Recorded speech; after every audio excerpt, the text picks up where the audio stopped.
Pregame stuff right there.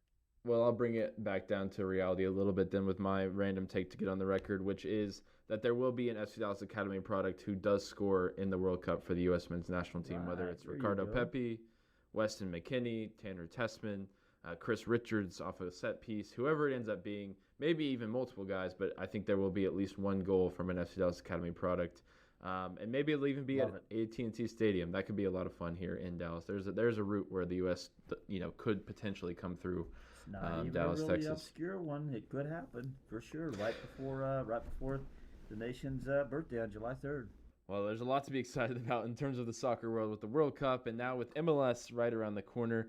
Of course, we'll have coverage of the FC Dallas season here on the Agenda podcast all year long. We thank you if you're still with us here, way past the hour mark, for sticking. I'm Kenny Cooper, and you're listening to FC Dallas Soccer on 105.3 The Fan and the FC Dallas Radio Network. The following is a presentation of the FC Dallas Radio Network. Patrickson will take it from the opposite side, in swinging service, whipped in, more air underneath this one towards the back post. Uragide scores!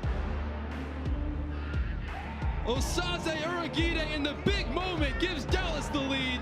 As things stand, they're in the playoffs, and what a moment.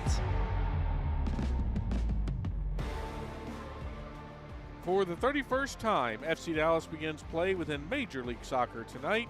Second-year manager Eric Quill and his club are looking to build on a 7th-place Western Conference finish and elimination against eventual West champion Vancouver in the playoff rounds. The 2026 campaign begins at home against Eastern Conference foe Toronto FC, who finished outside the playoffs in Robin Fraser's first year with the Reds. It's a rematch of the 2022 season opener when FC Dallas hosts Toronto FC at Toyota Stadium tonight. Hello, everybody. It's along the lines of the FC Dallas Radio Network. It is the FC Dallas pregame show presented by your local Toyota dealer, Toyota. Let's go places. And a special welcome to everybody listening to us tonight on 105.3 The Fan for our debut on Dallas's sports station. Appreciate everybody listening there as we get kicked off there tonight. On tonight's pregame presentation, we will have the sounds of tonight's match. Our commentary team for the evening, Ryan Figert and Steve Davis, will join me to help break down the important tactics and storylines for tonight's contest. But as we do for every pregame show for the third year running, we bring in the FC Dallas Insider. You can find his fine work on FCDallas.com and across all the social media channels. He's also one-third of the FC Dallas Agenda. It is the great Garrett Meltzer. Garrett, you look a little chilly tonight, a little unexpected chill in the air for tonight's opener. Yeah, I'm glad I brought a jacket. It's a little chillier than we expected, but it's good to be back, and we're excited for this new season to kick off. Boy, I sure wish I had brought a jacket. That's a big critical error, but it's game one for all of us still. And there's a lot of fans that are coming in out of the cold on this one. The off-season is over. The preseason is over. These games count. It's the first big night for FC Dallas tonight. And for those who are wandering out of the metaphorical soccer cage, out of hibernation, what's the big thing that they may have missed as we come into game one tonight? I think this team is coming into this year with a much more established identity than it did last year. When you go back 12 months, Eric Quill was coming in as a first-year head coach. There had been a ton of roster turnover, 17 players in, 17 players out. So for the first few months, they weren't quite as in sync as you'd want them to be. But to Eric Quill's credit, he helped turn the corner about midway through the year. And then towards the end, they were much, much more of a team. And I think they can build on that coming into this year because very little roster turnover this year. They've added a few pieces here and there to complement what was already a very established group, and we know what Eric Quill wants this team to be. He wants them to be very hardworking. He wants them to be the first to every loose ball and just compete at a higher level than the team they're playing against, and I think we're going to see that from the off tonight. I sure think you're right, and let's talk about that team that gets the start on tonight's inaugural match. It's Michael Collodi in net, Sebastian Ibiaga, Osaze Uragide, Shaq Moore across the back, Herman Johansson, Kaique Ramiro, Bernard Kumungo, and Christian Kappas in the midfield, Pedro Musa and Logan Farrington, the perfect Farrington up top for Eric Quill tonight. And obviously not many changes to what we saw at the very end of last year. One that is a permanent change, however, is in net. Michael Collodi is now the #1 goalkeeper for Dallas after Martin Pas, who debuted today for Ajax in his new team in a 1-1 draw. 7 saves for the Dutchman. We wish him all the best in the Eredivisie. But it's Michael Collodi's job. It's his team now. And what's next for him? Obviously, strong performances last year, but what's the next step look like for a guy like him? I mean, that's a really tough question because I think McClody was almost nearly flawless last year when he came in and won the starting job. Yeah, we knew he was good with his feet. We knew that from his time in the academy and with North Texas SC. I think where he surprised a lot of us was his shot-stopping ability, and especially his ability to command his 18-yard box. And, you know, he's an undersized goalkeeper, but he has that ability to come for crosses and be aggressive in that area, which you kind of associate more with the taller goalkeepers. He's only 6 foot, so he plays with an outside stature in a lot of ways. So I'm actually not sure how he ups his game. Maybe just improves it 1-2% in every area. But last year he looked like a very well-rounded goalkeeper, and there's a reason a couple of national writers around MLS tipped him for goalkeeper of the year. He had a fantastic debut season. I expect him to be as good and just maybe, you know, clean up the margins just here and there a little bit, but he had a fantastic season. I'm excited to see him carry that on. Yeah, a lot of optimism there for the young homegrown. Meanwhile, a guy who is definitely nowhere near short is Dallas' new right wing back who gets to start tonight. It's Herman Johansson. He was a Swedish international acquired from Mjällby AIF this winter. He won a league title with them. He had double-digit assists, arguably the career, or the season of his career. He's been called up to the Swedish national team as a result of that. This is a big signing for Dallas, although it didn't cost a lot of money, right around $1 million. For a lot of fans who this will be their first time seeing Johansson, what should they expect from the big Swede? It's a good question. I haven't seen a lot of him either. He didn't play a lot in preseason, but from what I have seen, he's going to be up and down that right flank all night long. He has an incredible athletic profile, 6'3", very, very fast. Based on last season's running metrics, he'll be the second fastest player on this team behind Anderson Julio, who we know can fly. And I expect him to be a big part of the team actually going forward from that wingback spot. 7 goals in addition to his double-digit assists in the Allsvenskan last season. So I think he's going to be a huge outlet going forward and whipping in crosses to the two big strikers up top. The only question is, like I said, he didn't play a ton in preseason due to some visa issues and a minor knock here and there. So we don't know how many minutes he has. He might not go the full 90, but I'm really excited to see him out there for however long it may be. Ooh, Garrett's already teasing ahead to the halftime show because I think that's going to be a discussion point when we get there. But you mentioned the 2 strikers up top, and the big one obviously is Petar Musa. 19 total goals last year, 18 in the regular season. Ties in with Kenny Cooper, Jason Kreitz, and Jesus Ferreira for the single-season goal lead. I think we all do expect him to break that as long as he's here, which was an interesting point at this Tuesday's season opening press conference. Dan Hunt said, hey, we got offers for Musa, but we stood pat because we believe in him. And I think obviously with the World Cup this summer, the market could change. But it's encouraging that, hey, clubs came looking for the Moose, and the Hunt family said, no, he's staying here for a minute.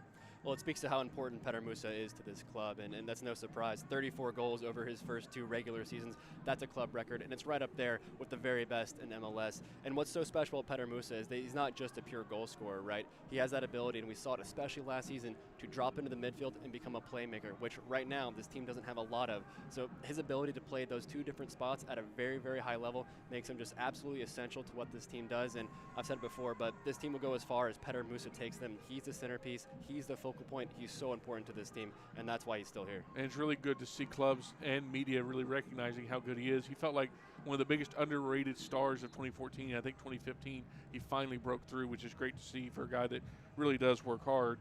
Someone we won't see tonight, but there's a lot of excitement around, is Dallas's new attacking midfielder, Joaquin Valiente. Not in the 20 tonight. He's working on his paperwork to get eligible. Good news, though, Andre Zanata said on Tuesday, once he gets that, he was doing preseason in Ecuador, so he should be good to go. And as Dallas has continued to look for that lock pick, that creative force in the middle, this is their newest signing. I'm curious. Obviously, we haven't seen him play yet, but what's your early take on Valiente? Well, based on my YouTube scouting, that's all I've been able to do because, like you said, he's working through the visa process right now. But he looks like a classic playmaker who also works hard against the ball and plays defense, and that's non-negotiable in Eric Quill's system. You can't have any passengers. He needs this team defending with 11 men behind the ball when necessary. But I think what he's going to add is that creative outlet, right? Right now, this team has a lot of midfielders. They don't really have a natural creative midfielder. That's what Joaquin Valiente is. That's why they brought him in. From what I've seen on YouTube, he likes to drift wide, kind of be a false winger at times, and he's got a very, very nice left foot and a nice left-footed delivery. So I think Petar Musa and Logan Farrington will really appreciate that because we know those guys feed off service, and I think that's what Valiente will bring once he's able to be back on the field. I'm not saying my standards were lowered after last year, but the number 10 that plays defense is something I'm just looking forward to in general. It wasn't exactly a feature of the position last year. Another player we won't see, not just tonight, but in general, unfortunately, is Paxton Pomykal. The club announced on Thursday they had exercised their buyout on him. Obviously, injuries have dogged Paxton, not just the last 2 years, his entire career, but really that knee is just giving him problems. We talked to Eric Quill a little bit about it yesterday, and there was, he was just as unfortunate as we are. He said it, I think, the best way. It felt like kind of there was a death in the family, even though it was inevitable. And, you've covered Paxton pretty much since you've been here. He is an institution in this club, and I'm curious what you think his legacy will end up being now that, for right now, the book is closed on him in Dallas. Unfortunately, it's going to be a case of, what could have been, right? Because coming out of the academy, he was one of the premier talents to come out of the FC Dallas Academy, which there have been plenty, so that speaks so highly of him. He obviously had a fantastic youth national team career with the United States, captaining them in the U20 World Cup back in 2019, and he early on fulfilled in that promise. He was a fantastic young player in this league. 2019, he was an MLS All-Star, and he just looked like he was going to take over the world, and he was going to start right here. Unfortunately, man, his body just let him down, and look, that happens in sports, but you just got to feel for the guy because Paxton is a fantastic teammate, a fantastic person, and he worked so hard to try to get back on the field, man, but, just one of those things. His body just wouldn't allow it to happen, and at some point, you got to kind of bite the bullet a little bit and cut ties because, at some point, players got to play, and he just wasn't able to do that quite enough. But, our hearts go out to Paxton and wish him the very best in his next chapter because no one deserves some better luck than he does. Couldn't agree more. Yeah, our best thoughts and wishes and hope that whatever he does, whether it's trying to take another run at this or he's got a lot of talent, so I wouldn't be surprised to see him pop up and do something else, but we wish him nothing but the very best in whatever his future does hold. Well, let's talk a little bit about the team that has come in tonight. That is Toronto FC. Dallas played them last in 2024, lost 3-1 up in Toronto. Last time they played in Frisco was a 1-1 draw. Hadair Obrian was the only scorer that day. There's a blast from the past for you. And here's a fun stat for everybody. When they played in 2022, only one player tonight out of the 40 available that night is available. That's Toronto's Jonathan Osorio. But this is a team in a bit of disarray, Garrett. They finished 12th last year under Robin Fraser. He brought some structure. They dumped some of the players they needed to in Insigne and Bernadeschi. But they still feel like, even tonight, that they're still a few players away. Well, they're a bit of an unknown quantity. There has been a lot of turnover in the last couple of months with that team, and they've been very tight-lipped about their preseason, so it's hard to know exactly what you're going to get. But there's a few players out there that we know a little bit about, one being Walker Zimmerman, of course, a former FC Dallas defender who has been in the league for a long time, in the national team for a long time. He's very dangerous offset pieces. Dallas's back line, I'm thinking Osaze Urugide will probably be marked up with him on those corner kicks and whatnot. And then also Georgi Mihailovic, their number 10, their playmaker. He's been very good in this league for a number of different teams. He's a goal-scoring attacking midfielder, and he's fantastic and on set-piece delivery. So Dallas will need to make sure they limit the time he's able to get on the ball because he can really pull the strings for him. Well, that is Garrett Meltzer. You can find his work on FCDallas.com. Find him on all the socials at Garrett Meltzer, and he'll join me and Steve on halftime coverage tonight. Garrett, please go warm up. It's chilly in here, man. Will do. All right, when we return here on the FC Dallas pregame show, we'll bring you the sounds of tonight's match. You're listening to FC Dallas Soccer presented by Toyota on the FC Dallas Radio Network. At Toyota, we don't just build trucks. We build something that's meant to last. That's why the 2026 Tundra is built to tough it out and to take it easy. Built to carry tradition and to make new ones. Built stronger, built louder, built here. The 2026 Toyota Tundra. Built in Texas, driven everywhere. Test drive at your local Toyota dealer or visit Toyota.com today. Toyota, let's go places. Feature availability differs based on trim. See Toyota.com for details. Want to hear something incredible? That's Eleanor. Just 10 hours after being born, Eleanor was airlifted to Children's Health and met by our expert team trained in cardiac and critical care. At 4 days old, she received a stent to help her heart pump blood to the rest of her body. And today, she's a happy, healthy 1-year-old. That's incredible. That's Children's Health. Incredible together. It's a moment when I show up, God, I'm saying wow. Welcome to the world of WinStar, the casino of FC Dallas, where 10,000 electronic games, plus roulette, craps, and blackjack is just the beginning. Get lost in our 2-story luxury spa, rest in one of our vast hotel towers, and catch the biggest names in music and comedy at the spectacular Lucas Oil Live, all just 1 hour north of DFW. So come live in the wow at the world of WinStar. God, I'm saying wow.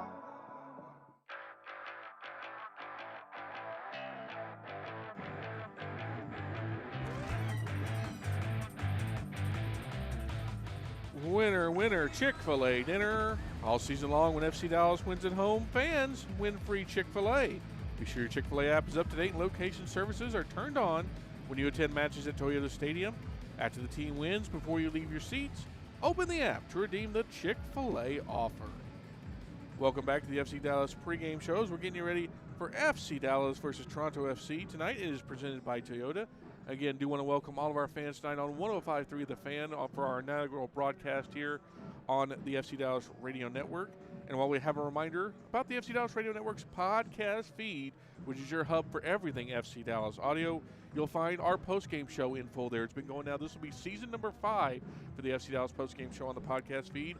Of course, we give you stats, highlights, analysis, everything you need about the game that was in just about 30 minutes or less. It's better than a pizza in 1990 because we get it to you quicker. And, of course, that goes up shortly after we finish on the podcast feed. So it'll be ready for you on Sunday morning, Monday morning, whenever you're looking for that FC Dallas postgame show. But starting last year and entering season 2 is the FC Dallas Agenda. That drops almost every Wednesday. Sometimes it's a little early, sometimes it's a little late. Hey, the news dictates what we do here. We're busy people, and we're always busy soccer people. But it's Ryan, it's Steve, it's Garrett. They're breaking down the game that was, talking to the big newsmakers. Of course, we've heard this preseason from Eric Quill, the manager. We've heard from Andre Zanata, the chief soccer officer, Leo Baldo, the director of scouting. We'll have all the big players, all the important newsmakers on the podcast. So how do you get these podcasts? Well, I'm glad you asked. All you got to do, go to your podcast provider of choice, Apple, Spotify, Stitcher, wherever you get your podcast for free, type in FC Dallas Radio Network, hit subscribe, so whenever those episodes drop, you don't miss any of our great content. And just another reminder, it is free, free 99. In this economy, you can't beat free, especially for the quality that we're giving you. Now let's get you to the sounds of tonight's match. This evening, they are from FC Dallas manager Eric Quill. He talked at Tuesday's season opening press conference about the importance of improving the club's home form and then what he thought about Toronto in tonight's season opener.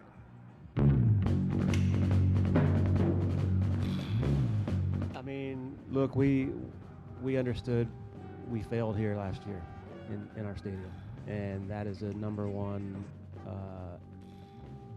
change that we want to make about 2026 is if we can be who we were on the road plus that same type of team at home and chew up the home points that we're supposed to chew up, I mean, we're going to really like what we're playing for in the end. So, and everybody that was in that locker room knows that wasn't acceptable. So if there's the biggest change that we want to change about ourselves from 2025 to 2026 is who we are at home and making sure that these fans, 1, love watching our team, 2, feel proud of what they see in our team, and 3 is we want to bring them something that this club's been craving for a long, long time, and I think we're on the precipice of this. I think it's a team that's got some interesting weapons, likes of a Derek Etienne, who I know very well from my days in Columbus. Kerr's done a really good job in the league as a 9. Osorio, I mean, they've got some guys that have been around for a while, some continuity in their group, and new coach came in last year, and they started to evolve late in the season. They had a bunch of draws late, but you could sort of see a change in sort of who they were. So watching them in preseason, they've got a little bit more of an identity. But just like every team in MLS, I mean, talented that if we are not the aggressors of the game and we let them come into our building and gain confidence because our mentality is not huge for it, like anybody in this league is gonna pounce. And so we've got to make sure that it's about us on the night, and they're in for 90+ minutes of a headache, but a team that's got quality that we respect, and a coach that I respect a lot that's done really well in this league. So difficult night, but one that I'm going to enjoy because I think I know how much our guys are looking forward to it, and I just think they're going to be up for this, especially coming game 1. I see the excitement of getting through preseason, and now the fun begins for these guys. And game 1 it's almost like a game of a playoff, right? It's just the emotion and the adrenaline rush is so high, and it's like letting out caged animals. Hopefully we can harness and be smart, and not do something that's going to get us in trouble. But I think these guys are ready to go. When we return here on the FC Dallas pregame show, Ryan Figert and Steve Davis will join me to break down tonight's match. This is FC Dallas Soccer presented by Toyota on the FC Dallas Radio Network. UT Southwestern Medical Center in Dallas, Texas. where discoveries change lives. The spark of collaboration that fuels bold thinking in our labs. The spark of inspiration that motivates greatness in the next generation. And the spark of innovation that pushes the boundaries of today's care. At UT Southwestern, teamwork and talent combine to fuel discovery, education, and healing. UT Southwestern, the future of medicine sparks here. It's a moment when I show up, God, I'm saying wow. Welcome to the world of WinStar, the casino of FC Dallas, where 10,000 electronic games, plus roulette, craps, and blackjack is just the beginning. Get lost in our 2-story luxury spa, rest in one of our vast hotel towers, and catch the biggest names in music and comedy at the spectacular Lucas Oil Live, all just 1 hour north of DFW. So come live in the wow at the world of WinStar. God, I'm saying wow. With the 2026 Toyota Tacoma's all-terrain capability and advanced tech, you can do whatever you want. Whatever we want? Yep, whatever we want! Like waking up in a tent with zero cell service on purpose. Or driving down a rocky trail that was never actually a road. Or going out and doing donuts before we've had breakfast. Or catching sunrise by the lake, and maybe even a fish if we're lucky. The 2026 Toyota Tacoma, for every kind of adventure. Test drive at your local Toyota dealer or visit toyota.com today. Toyota, let's go places. Feature availability differs based on trim. See toyota.com for details.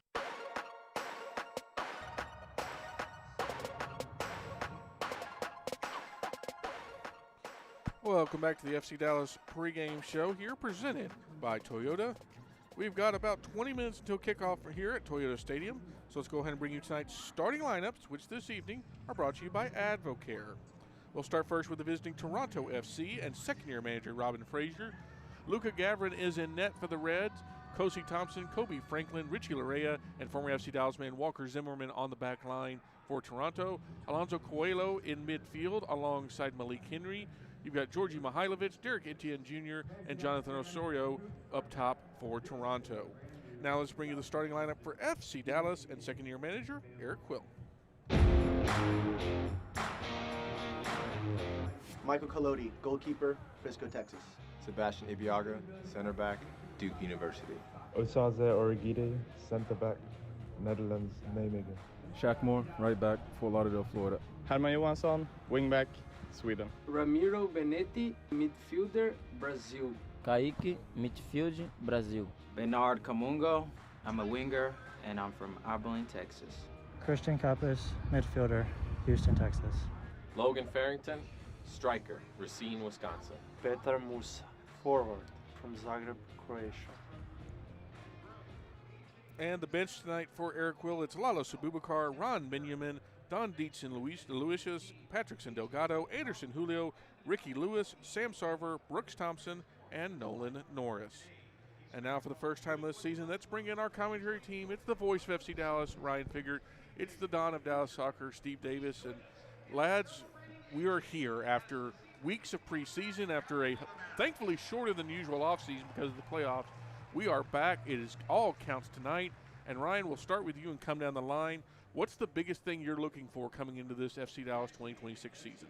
I want to see the same team that I saw in the year in 2025. That's what Dallas has gambled on, being able to carry over that momentum, carry over the way that the team played and the way they were able to grind out results. Of course, they've added some quality in the Herman Johansson. They brought in Joaquin Valiente. He won't be involved tonight, but they sort of supplemented what they had at the end of last season. Now, can they carry that same momentum into the new year? It's really all riding on that, Steve.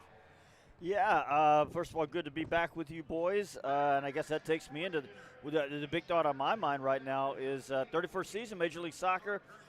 This is a little bit of history tonight because last time over 31 years of Major League Soccer, we will be starting a season in February, guys.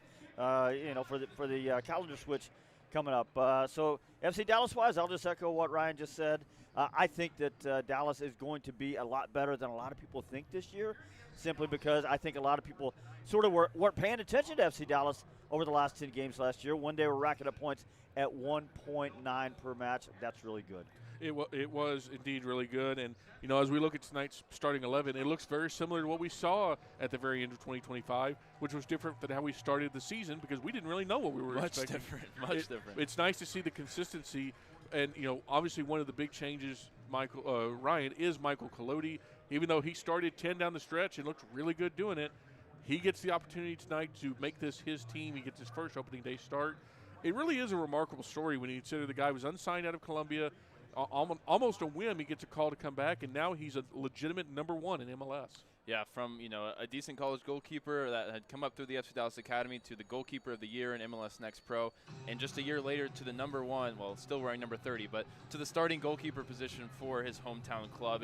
It's a dream story for him. I know he takes it with a lot of responsibility, and he takes his craft very seriously, so he'll be well prepared alongside goalkeeper coach Drew Keyshawn, keeping him in line, and the new signings behind him, keeping pressure on him for that starting position. But, man, the sky is the limit for Michael Colodi. We're excited to see what a full year of him in net looks like. And it is worth noting Brooks Thompson, the backup tonight for Dallas, Jonathan Sirois, still waiting on a little bit of paperwork to clear, but he should be with us once all that bureaucracy goes through. And, another debut tonight, Steve Davis, Herman Johansson. And, one of the things we talked about at the end of last year that they were going to have to do, they being FC Dallas, really establish that wing-back spot. Obviously, Bernie Kamungo had taken the left-hand job, but the right side was a little bit of mix and match. Well, they went and got a literal big upgrade in the 6'3" Swede from Maalby. Obviously, we only got to see 5 minutes of him last week, but just the representation of going out and getting a big starter for that spot, what does that speak to you? Now, when you say a big upgrade, I see what you did there, Sam Hale, because he is a big dude. Eric Quill loves this guy for his size, for his skill level, for that size, that he runs well. He's got a high-level understanding of the game. Eric really just can't say enough good things about him. The funny thing is, Sam, I believe Eric. I just haven't seen it because it's just through circumstances and some fate. We haven't seen a lot of him, and he missed a game because he's back getting his work papers. I saw one game. I saw a little bit of him from Portugal, but it was from that goal line drone shot, which I thought was great myself. Which was Maybe cool, I'm alone. but he was on the other side of the field. Well, that's also true. And then he starts last week in the game that they abandoned after 5 minutes. So I think he's going to be good. I think he's going to be productive. I just right now I'm just trusting Eric Quill because we just haven't seen it yet. Yeah, and I think you're right that it's a big vote of confidence in the system to bring in a specific wingback profile. But I'm excited to see how that keeps the opposition honest. They went in behind and direct towards Bernard a lot last year on the left side, but it was Ramiro playing that role a little bit in an unorthodox manner where he didn't really bomb up and down the wing, which is what you expect from a wingback. Now you've got a guy who that is his number 1 specialty, stamina, the ability to get up and down the field and provide end product. How does that keep teams honest? How does that open up lanes in the Dallas attack we're about to see for the first time tonight? Now, 3 guys we have seen a decent amount of, Steve, are the midfield tonight. Ka'ike Ramiro, who's wearing the captain's armband this year, and Christian Kappas. And obviously this is not the midfield 3 that necessarily people were hoping for. Obviously Joaquin Valente will factor into that when his papers come through. But I think you and Ryan talked about it a little bit on the podcast this week, so I wouldn't mind you reiterating to all of our new fans who are joining us tonight, how do you think that midfield trio is going to work without a true number 10 in that spot? Yeah, well, I think Kappa's just going to have to fill the job of the number 10. I think he's going to do okay. It's not his ideal spot. I think he's more of a box-to-box connector, but it looks like, and we'll see as soon as they line up and start kicking the ball tonight, it looks like they're just inverting that triangle a little bit, whereas last year they played with 2 screening midfielders. I think they're just going to let Ramiro sit deep and let Ka'ike and Kappas play as what we call double 8s, or it could be double 10s. And effectively, you just push one player a little higher up the field, and maybe Kappas operates even a little bit higher. Maybe Ka'ike sits just a little bit more. We'll see who actually initiates the press out of those 2 from the midfield. But the long story short there is that they're just getting one more player a little further up the field because they want to play higher up the field this year, not sit as deep. And, of course, Ryan, like I said, Joaquin Valiente is probably going to find his way into that lineup, assuming, he gets his paperwork soon. And that's going to give Eric Quill even another different weapon because that's more of the traditional attacking midfielder 10. We've heard the term lockpick player used around him that Dallas has kind of been looking for now for almost 2 seasons. Yeah, and there's been a lot of conversation about, okay, he's not a designated player. What kind of impact can he have? But I don't mind it because it doesn't put the pressure on him to be the number 1 answer in the solution. He's going to be able to find his way, get his role in the team over time, whether it's coming off the bench or whether he's, straight into the lineup once his paperwork goes through. But there's no doubt that he brings something different that this midfield is lacking right now with him not available. But we'll see if the creativity can come from the likes of Ka'ike and Kappas tonight. Meanwhile, on the defensive line, it's Osaze Urguide in the middle, and we expect Sebastian Biang on the right-hand side, Shaq Moore on the left-hand side. And there's a couple of interesting issues with that. Steve, I'll start with you. Eric Quill told us yesterday he really liked the rapport that Shaq Moore and Bernie Kamungo built last year. And I'm curious, obviously Shaq Moore, a right back or even a right wing back by trade, him on the left side, that's an interesting choice, even with the aforementioned rapport. Yeah, look, it just makes the passing angles a little bit more complicated. Shaq Moore, though, he's a veteran player.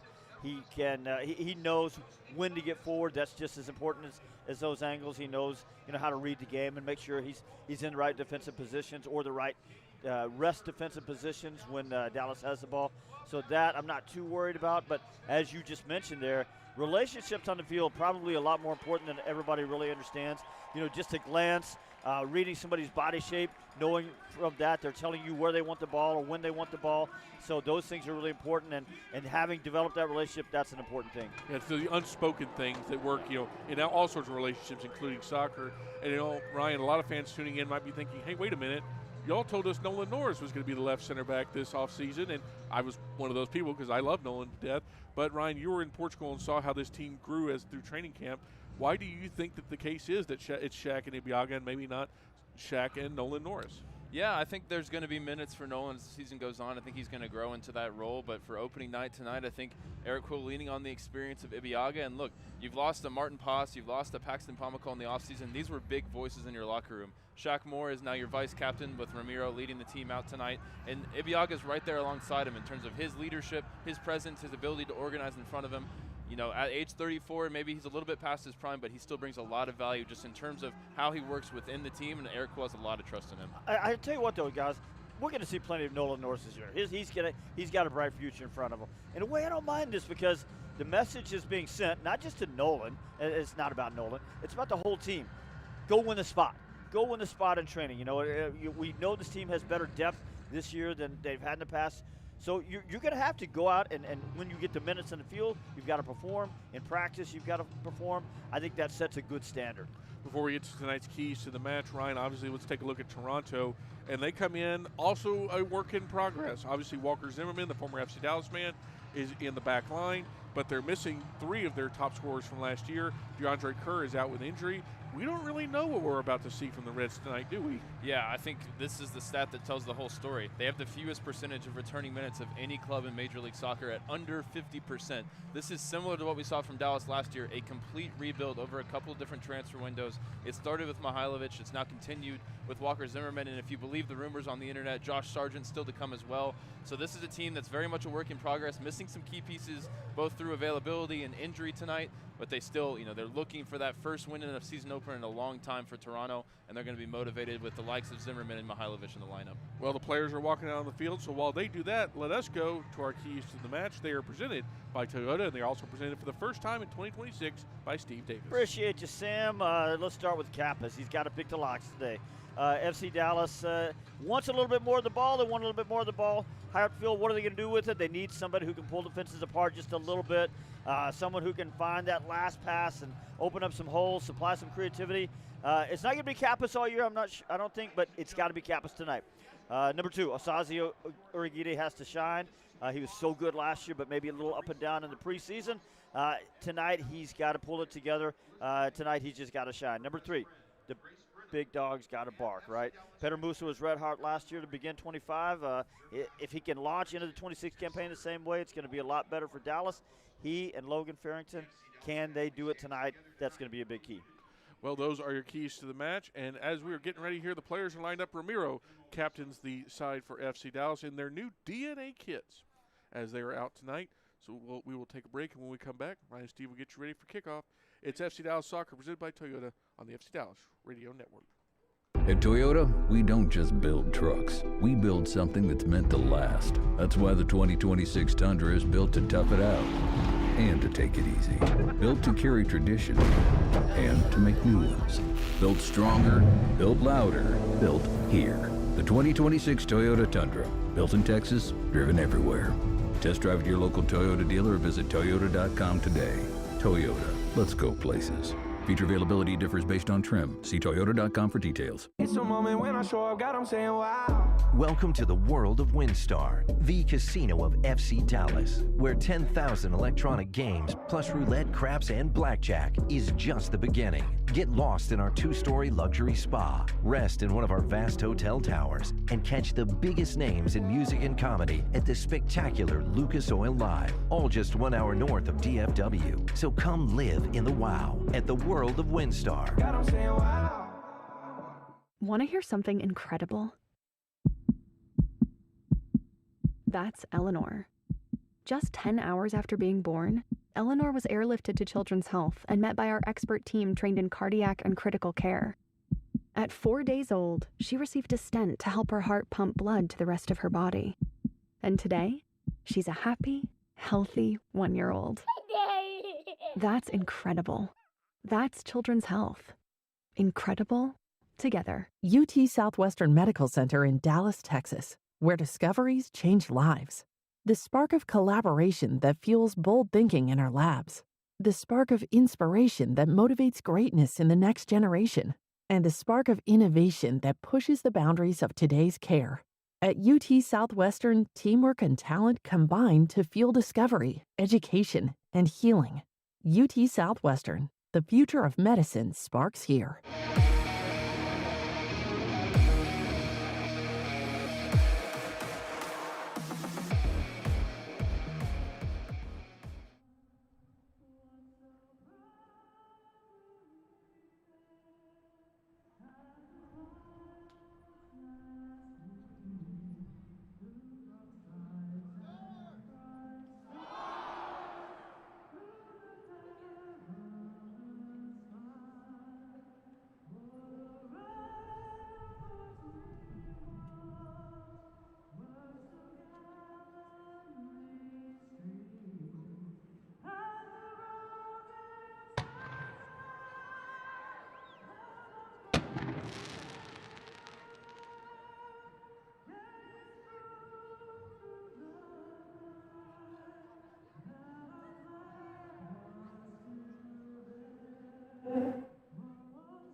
Does not go home.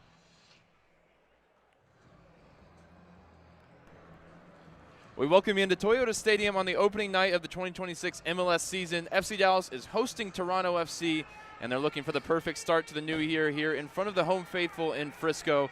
And whether you're listening tonight on 105.3 The Fan or across the FC Dallas radio network, we thank you for joining us here for Season 31, Episode 1 of FC Dallas Soccer. Of course, this time of year, all 30 teams and fan bases across the league show up to the stadium with, at the very least, some measured hope and optimism. But around here, it feels like an atmosphere of assured confidence as the team looks to build on the momentum they created down the stretch in 2025. Under a brand new roof at Toyota Stadium tonight, Dallas will look to protect their home field. Ryan Figert in the booth tonight alongside Steve Davis. And Steve, we've already talked about it, but you've covered all 31 seasons of Major League Soccer across a variety of different mediums.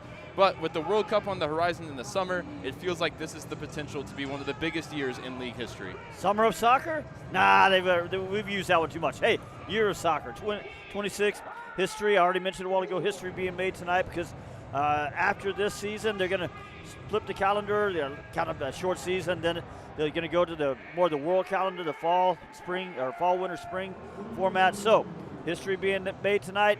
Year 31, man, of the league that too many people wanted to tell me a bunch of years ago that thing's not going to be around in 5 or 10 years. So here we are. Well, the supporters have unfurled their tifo down to our right, and it features the head coach going into his second season, Eric Quill. It reads, "Where there's a Quill, there's a way," featuring the red hat prominently tucked down over the eyes of the manager. And Steve, for Eric Quill, it is an entirely different set of questions than he was facing a year ago going into his first season. First of all, cool tifo over there. It's really more hat than Eric Quill, actually.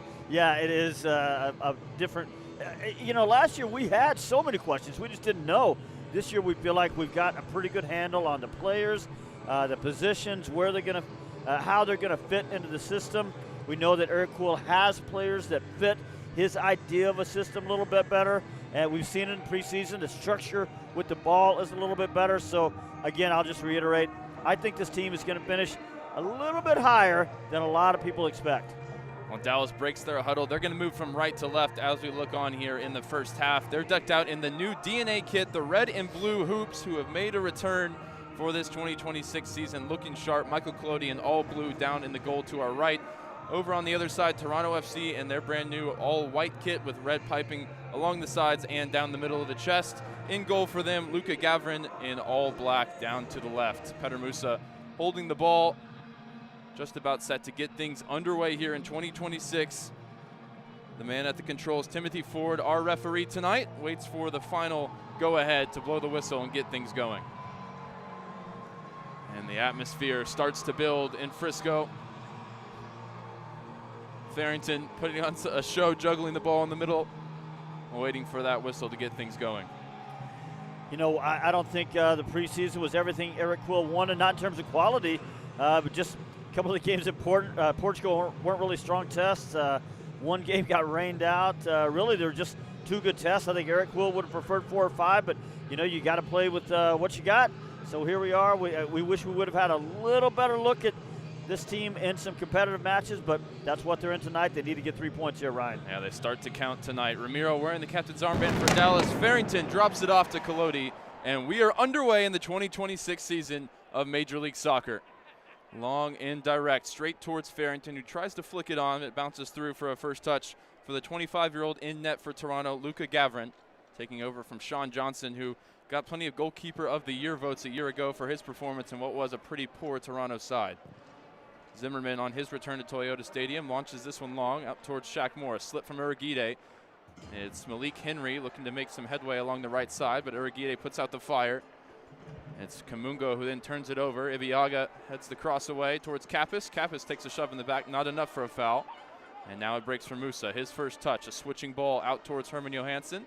6'3" Swedish wingback wins the header, finding Farrington in the middle of the field. Back towards Johansson, but those two not quite on the same page. We mentioned the lack of minutes for Johansson in preseason, maybe that lack of chemistry showing on that occasion. I just talked about how reading body language and body shape, that unspoken communication is important. You just saw it right there. A minute gone here in the season opener. It's with Toronto on the far side. Kobe Franklin back to Kosi Thompson, who's deputizing as a center back with a couple of more experienced options in the middle of the defense out injured today. They're really putting all their hopes on Walker Zimmerman to sort of fix their defensive issues they had a year ago. Here he is on the ball, coming over from Nashville as a free agent. Swings it through Thompson. Head up for Kosi Thompson, who's more of a natural holding midfielder. Fired into the feet of Derek Etienne Jr., who can't hold it, and Dallas will go back to Michael Collodi. Collodi out to Shaq Moore along the left side for Kamungo. Kamungo 2 touches to find Ramiro, stabbed off the outside of the right foot. It's a good ball for Kappas. And along the left side, Cifuentes gets back defensively for Toronto, forcing it back now again to Shaq Moore. Shaq Moore looking for the big diagonal, targeting Johansson on the far side. Johansson at the corner of the 18, fighting for it, and you got a fistful of Kobe Franklin there, who wasn't too happy as the whistle sounds for a free kick.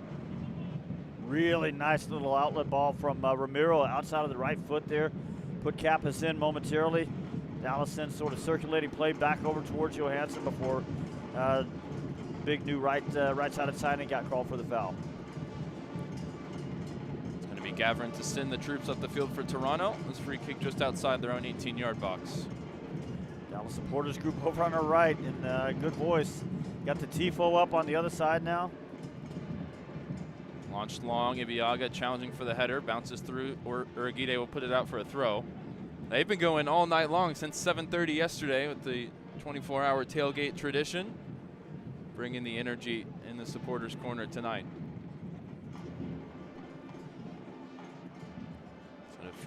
So a throw-in for Toronto, high up the field on the far side, fired into the 18, contesting it is Uragide, 2 chances at it, now sends it clear. Tracked down again by Kobe Franklin. Kobe Franklin's already had enough of Johansson over there. Those two are going to see plenty of each other. Eric Quill used the phrase a couple different times. it's going to be like unleashing caged animals, particularly with losing that final preseason friendly to the rainout. These players have been waiting a long time to play a competitive game, and of course now it starts to count tonight. There's an extra edge on proceedings. Johansson, for his part, certainly looks like he's uncaged a little bit over there. Moore out to Kamungo. Jack Moore thought about that same diagonal ball, checks this one back for Uragide. Uragide into Kaike. First touch for him, just to bounce it back to the center back. Toronto holding their line 10 yards off of where Shaq Moore has it. Now he finds the feet of Musa. First time into Ramiro. Back to Musa again. Switching the play out towards Ibiaga. Playing on the right side of the back three. Ibiaga through the line, spots Farrington. Heavy first touch there from Logan. He turns it over, keeps the pressure on near the corner flag. Toronto looking for a way out. It's Johansson pestering. And TFC find just enough leeway to get out and win a throw-in. Dallas, as expected, pressing a little higher up the field than we saw last year. Throw-in taken long. It's looking for Etienne Jr., who went down. Not enough for a foul there. There's Mannigan's boys there between Uragide and Etienne Jr. Jack Moore into the feet of Musa. Sharp touch there to find Kappas, who pivots and finds Kamungo wide left. Kamungo surveys his options, dropped off again for Shaq Moore. And again for Kamungo. Kappas down the line. Interchanging here with the Dallas wingback. Moore again will swing it through Uragide. Ibiaga into midfield for Kaike. Kaike back to Uragide with Etienne lurking. It's out to Shaq Moore again. Now wide for Kamungo. Kamungo holding off his man. That one flicked off Malik Henry and out for a Dallas throw. Dallas with a good start possession-wise, but really haven't made any serious incursion into the final third just yet. Ramiro finds Kappas through the lines. Quick 1-2 with Kaike, who continues his run. Kappas chips it down the line for Kaike, battling with Zimmerman. Shove in the back there from Zimmerman, goes unpunished. And he lifts it down the line for Henry, who then runs into Shaq Moore, who commits much less of a foul, but this time it is whistled by Timothy Ford. Tim Ford's one that doesn't really like to call a lot of fouls, and I think he missed one there. Toronto got away with one, as it looked like a pretty clear shove in the back to me. Zimmerman, who of course was a part of the last team to raise a trophy in Dallas colors back in 2016 with the Supporters Shield Open Cup double. Partnering Matt Hedges in that legendary season in Dallas history. Dropped back by Franklin. He's popped up now playing as the right back, and Richie Larea has shifted across to the left side. Franklin down the line, looking for the run of Malik Henry. Shaq Moore's there first, but has to deal with it. Finds Uragide. Back to Shaq. Finds Kamungo. Kappas trying to fire it into the feet of Musa. Two chances at it. It does get towards Musa. Flicked on, looking for Kamungo. Missed hit there from the Toronto back line. And Kamungo keeps it alive. Here's Farrington, middle of the field. Lines up the shot, deflects, and ends up just over the bar. Corner kick coming. I'll tell you that was FC Dallas creating a chance just by winning battles all over the field, really. Starting with Kamungo, gets a lucky bounce, but then he's got a lot of work to do to fight off the challenge to get the ball over to Logan Farrington. Fires that ball at about 24 yards, gets the deflection and the corner kick. It was Alonso Cuello, the Spanish midfielder for Toronto, who mishit the clearance, leading to this opportunity now. First set piece of the season. Christian Kappas, the left foot, will address this one from the near side. Right arm raised. And whipped in. Right into the danger area. It's a good ball. Couldn't find Uragide. It's headed away by Osorio. Dallas maintains possession near the halfway line. Ramiro on the ball. Fires it into the feet of Farrington. Checking short. Now Kamungo looking to get turned on the top of the box. Uragide there as well. The one-man wrecking crew. Here's Uragide in the box. Looks for Musa, finds Musa on the turn. Better Musa, past Gavrin. And Dallas is off the mark in 2026. You knew it'd be him.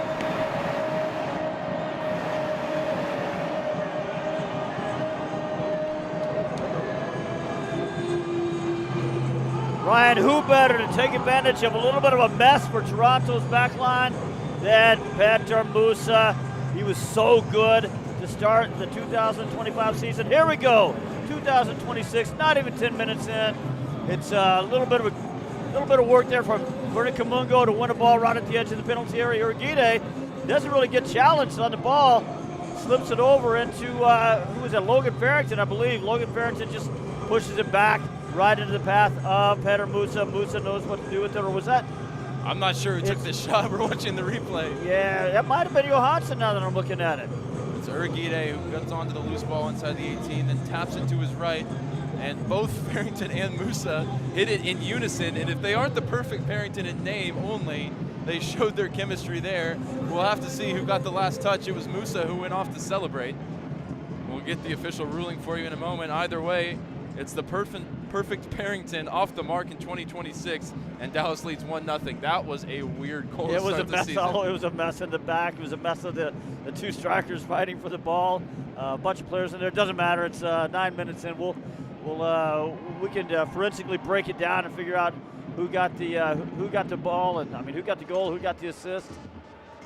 Well, we might have to do a forensic breakdown with the help of video assistant referee, as Tim Ford is still holding proceedings. There was a big coming together on the edge of the box. It looked to me like it was two Toronto players hitting each other and taking themselves out of the play, but if there was a shove from Urguide, you could see it being brought back. Either way, we'll wait. Both team captains Osorio and Ramiro in conversation with the referee. But it's up to the VAR now. Yeah, the VAR back in Arlington. They haven't sent forward to the review yet. That's going to be a goal. And the goal stands. Dallas has the lead inside 10 minutes. And that was the start they were looking for. The home form, the biggest thing they needed to correct from 2025. And that starts on opening night tonight. Now Toronto's got a young team on the road, and they're at a deficit. They haven't really had a sniff of Dallas net just yet. Mihailovic hardly had a sniff of the ball. He gets a touch there, but it's given away. And the free kick is given to Toronto as Musa was about to bear down on goal. I'll just tell you again, though, remember the whole thing started. Petar Musa wins a battle in the midfield. Vernon Kamungo wins a battle for the ball. That leads to the corner kick. That sort of starts the whole sequence. Ends up FC Dallas winning a couple of more individual battles. That is exactly what Eric Will has been telling us he wants all along. Larea all the way back to Gavrin. Difficult one for Gavrin to deal with, but you probably think he would expect to do better on the goal. It was an awkward deflection, but really didn't have much power on it. He got a big hand to it, but not enough to keep it out of the net. Receives it back here, fires it out towards Malik Henry, who's just about able to keep it in play.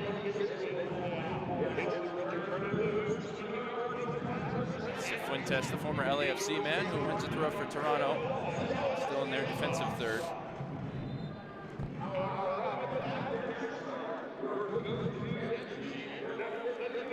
Well, 2026 season tickets are on sale now. It's the best way to experience FC Dallas soccer, from a complimentary Apple TV subscription to discounts on concessions and much more. You can become a part of the FC Dallas family and find the membership that's perfect for you at fcdallas.com/memberships. Long ball up towards Farrington, header won by Zimmerman, but it's back towards Musa. Musa able to spin his man here, up against Franklin. Now has time to get his head up, bending ball towards Farrington at the back post. Oh, it dropped in perfectly for Farrington, but he missed his kick. What a ball from Petar Musa. He's about 35 yards, almost all the way over on the left side touchline. He pulls the ball back to his right foot and drops a perfect ball over into the back post. And look, Farrington was calling for it early. Just couldn't wrap his right foot around it from the corner of the goal area. Looks back and gives Petar Musa a little quick thumbs up. We know about the chemistry between those two, but it has been on full display here through the opening 12 minutes tonight. Dallas walks it up out of the back with Shaq Moore, named the vice captain of the team during the week, alongside Ramiro, who wears the armband tonight. Ramiro looking for Johansson, who'd made the early run. Johansson unable to get there, but now he's going to pester Richie Larea. Resume pleasantries with the Canada international. Fighting through a couple of challenges there is Kosi Thompson, who wins a free kick.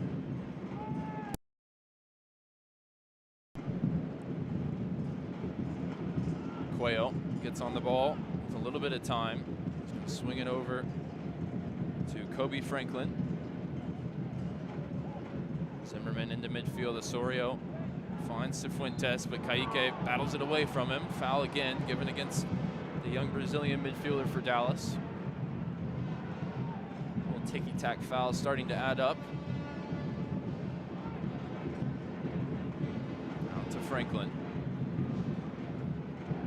Henry to Cifuentes. Cuello under pressure from Farrington, who got a piece of it. This one bouncing awkwardly between the two Toronto center backs.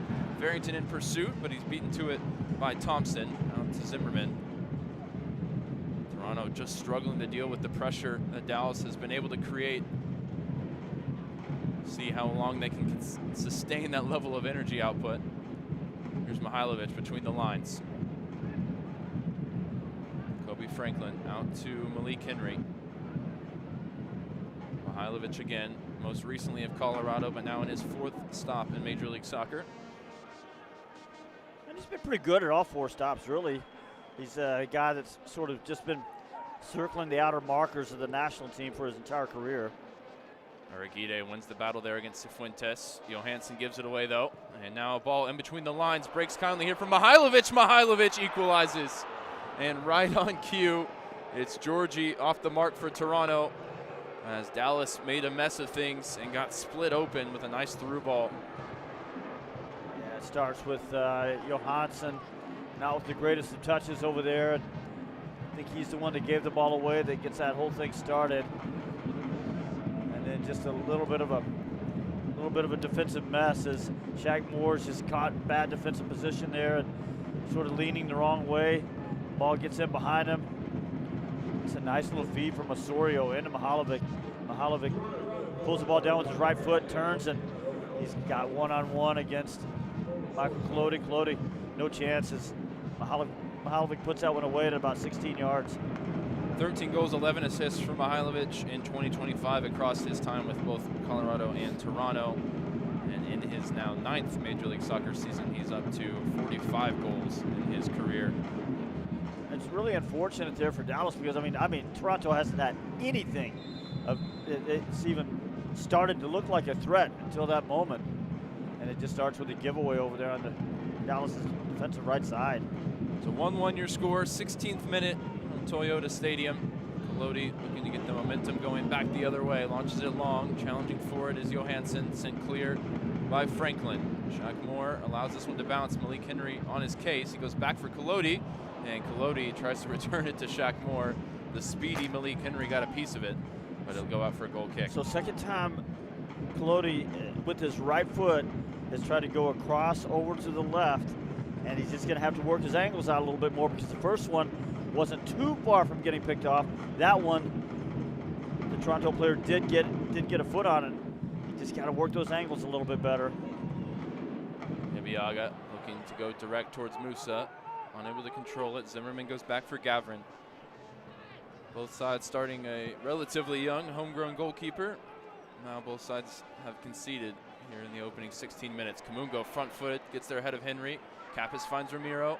Ramiro has his pocket picked there by Cifuentes. And that yelling that you could hear was Eric Quill in his frustration as Kamungo then commits the foul. I think Dallas in the final third just going to have to be a little bit more adventurous as they get into good positions. A couple of times Bernie Kamungo, I thought maybe could have made a pass forward. That time Ramiro dwelling on the ball instead of making the pass forward. Just look for the next man. If he's there, make the pass forward. If not, keep circulating. Dallas coming into tonight unbeaten all-time against Toronto here in Frisco. 8 wins and 3 draws and 11 tries. Good record overall against the Canadian side. 11 wins, 3 losses, 6 draws in total. Malik Henry across the top of the box looking for Mihailovic. Ramiro able to get there first. Shaq Moore sends it clear. Musa flicked on towards Farrington. Zimmerman wins the next header. Ramiro can't find Kappas. Possession back to Toronto. Mihailovic looking for the return on the back heel flick towards Cifuentes, given away to Araguide. Now Kaique over the top looking for the speed of Herman Johansson in behind. Gavrin coming out off his line isn't going to get there in time. It's Johansson who then drops the shoulder into Kosi Thompson. And that one maybe just a foot away from being the perfect ball for Johansson to run onto. Yeah, big ball out of the back from Kaique. Looking for Johansson, really good job there. Johansson has a push in the back. But if you can just get in there a little bit earlier, it's only shoulder to shoulder. But Johansson's showing us there the speed that Eric Will was talking about that he likes so much. Now 6 fouls to 0. Dallas committing all 6 fouls here in the opening 18 minutes. Gavrin sends the team up the field and launches this one long off his right foot. Well, I said Tim Ford doesn't like to call fouls, especially early. I was half right. Well, Farrington took big contact in the back. Tim Ford plays advantage as it's out to Bernard Kamungo on the left side. And there was a foul, although it won't be recorded on the stat sheet that he did give. Yeah, that was, I think, the right choice there from Tim Ford to play the advantage. Jack Moore and looking for the feet of Petar Musa, couldn't find him, turns over from Malik Henry. Ka'ike quickly back onto it. Good work there on the recovery from the young Brazilian. Musa finds him, and he'll swing it out to Ibiaga. Ibiaga hits the diagonal back towards the near side for Kamungo. Kappas for Ka'ike under pressure from 2 players here. Does well to work himself clear and lift it out towards Johansson. Johansson is whistled for again, just a soft foul. Larea goes down, and Johansson being 6'3", maybe the arm was a little bit raised. But he's getting a tight whistle, is the Swede in his introduction to Major League Soccer.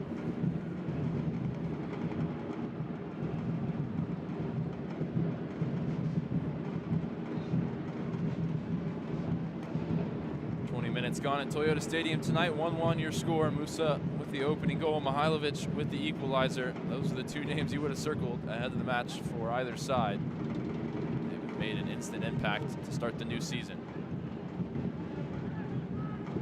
Malik Henry under pressure from Kamungo. Kamungo duels it away from him, and Henry tugging the jersey all the way is going to get his name taken by the referee. There's the first foul against Toronto, and it leads to a yellow card for the winger. I'd say if the fouls are 7-0, which they were until 10 seconds ago, if the first foul goes against the other team as a yellow card, I'd say that about evens it up. Henry probably not going to be a regular starter for Toronto this year, but without the likes of Theo Corbano, who was their top scorer last year on the right wing, gets the start today. He's going to have to toe the line of that yellow card. Musa finds Ka'ike out to Johansson, to his feet this time. Back to Ka'ike.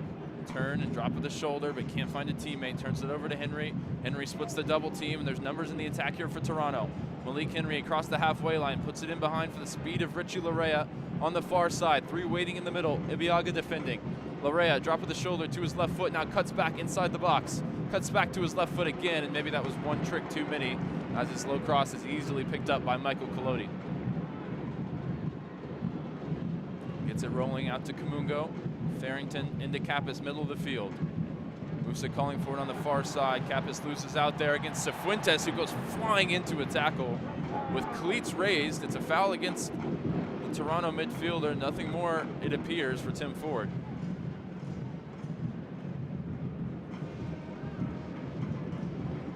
And Dallas will play on. Into Farrington, into Musa. Ka'ike comes away with the loose ball. Kappas going to flick it towards Kamungo, loses possession. This game getting very physical very quickly. Here's Ramiro through the lines, just misses Musa. Goes through. I think it might have hit Tim Ford. You know, I backed Ramiro to pick out that pass too. It'll be a drop ball back for the Dallas captain. Doesn't usually miss the 10 yards straight into the feet of Petar Musa pass. That time with the assistance of the referee, he did. Ibiaga, time on the ball on the halfway line. Cuts back for Uragide. Mihailovic putting the pressure higher up the field for Toronto. Moore into Kamungo. Nice flick to find Kappas wide left. Kappas flicks it off Henry. It'll be a Dallas throw. Right, and I'd like to see both Dallas wingbacks challenge that back line a little bit more. Just start making runs in behind. They don't get the ball, it's okay. They might move those outside backs for Toronto a little bit further back, open up just a little bit of space in the half spots in front of them. Musa draws the defense in, then switches the play out to Ibiaga. Ka'ike to Ramiro. And now Ka'ike dumped to the turf by another heavy challenge from the Toronto player. I think it was Cuello that time. Physicality of this game has certainly progressed as it's gone on. Ka'ike still down, holding his right ankle. Referee's going to have a talking to actually with Walker Zimmerman. Produced one of my all-time favorite moments as a fan of this club, the penalty kick and subsequent stare down in the playoffs against Seattle. Not far at all from where he's standing right now. Very spot. Kappas has a free kick here, 15 yards into the Toronto half. Lifted out to the right side. Johansson and Larea battling for it. Johansson stands it up. Farrington brings it down inside the box. Back to Kayike. And his pocket is picked, although he gets back onto it quickly. And Kappas bending it the other way. Uragide leaves it for Musa. Musa across the face of goal, picked up by Gavrin. Dallas had two players in an excellent position there, and they didn't hit each other, but they sort of got in each other's way in terms of doing anything effective with it. Here's a long ball over the top, but the offside flag is up against Toronto. Taking quickly out to Johansson for Dallas.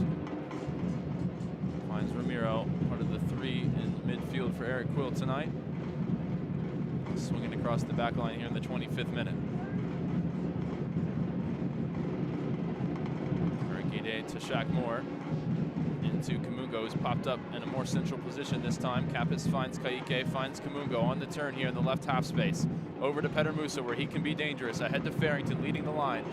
Farrington, one drop of the shoulder, back heel into the path of Ramiro, lifted into the box. Kamungo leaves it for Kappas at the back post. It's Christian Kappas who knocks it off Gavrin. And Gavrin successfully able to prevent a corner. He keeps that one in play. I think Kappas may have wanted to have that have a shot at that first time. As he sees this one again, he's going to understand that Ramiro played a really nice ball for him. It may have just popped up on him a little high, so he couldn't take that first time shot. Sort of played it off his thigh. Uragide, Ibiaga, Ramiro worked to get the ball back for Dallas off the punt, and now Johansson makes his way on a lone run up the right side, gets about 15 yards, and then wins a throw. Considering he was 1 against 3 there, I think that's a pretty good win.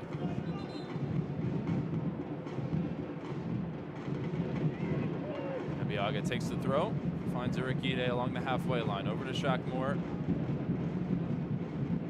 Takes his first touch inside, then turns back for Osaze Uragide, now in his second season with FC Dallas. Farrington puts the ball in behind. It's a test of the speed of Richie Larea against Herman Johansson. Larea had the head start and picks off the pass. Yeah, again, though, that's Farrington and Johansson not really being on the same page. I think if Johansson reads the pass that Farrington's about to give him, he can get it behind. Cifuentes out to Malik Henry. Dallas a little bit stretched here. Malik Henry approaching the 18-yard box along the right side. Cutback ball easily picked off there by Ramiro. And now Kappas wide left, sends it down the line for Musa. Musa, perfect first touch, gets turned, looking for Farrington, just led him a little bit too much there. Dallas regains possession off the clearance.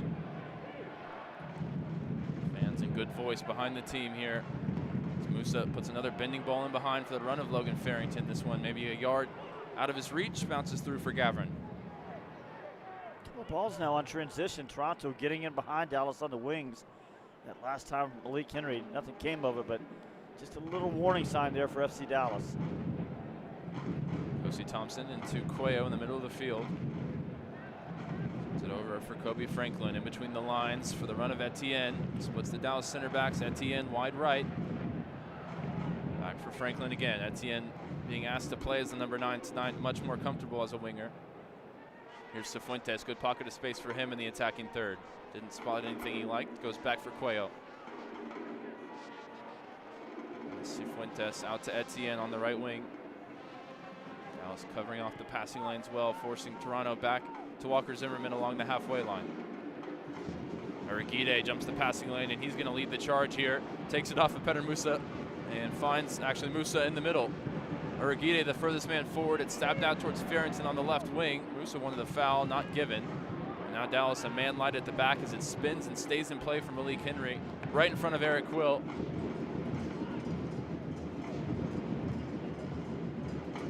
Toronto now switching the play to the opposite side as Uragide makes his way back into position. You've rarely seen a center back that likes to take the attacking reins of things like Osaze Uragide does. There's Cuello, ball in behind Bernard Kamungo, and it's Malik Henry, cutback ball, nice find from Mihailovic. Kolodi goes to ground, still on the dribble. It's a follow-up effort from Osorio over the bar. Oh, sweet feet from Mihailovic, maybe deserved to become an assist, but Kolodi did enough to delay things as Dallas got bodies back and Osorio couldn't apply the finishing touch. Eric Quill from the sideline looking at his back line, trying to figure out what's going on back there, because Dallas hasn't had to do a lot of defending in their back third, but right now there's just spots opening up. Dallas drops into a 5-3, and those three are just going to have to coordinate a little bit better. Otherwise, they're going to get picked apart just like they did just then. Kaike out to Johansson. Johansson and Larea again. Maybe the fourth foul against Herman Johansson. All of them against Richie Larea, and he gets the signal from Ford that the next one will probably lead to a yellow card.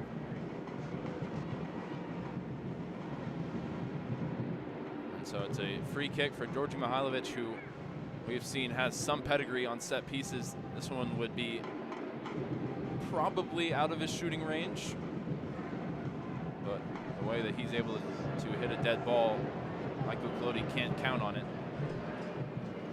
Plenty of Toronto players along the edge of the 18-yard box, closer to the near side as Mihailovic lines it up on the far.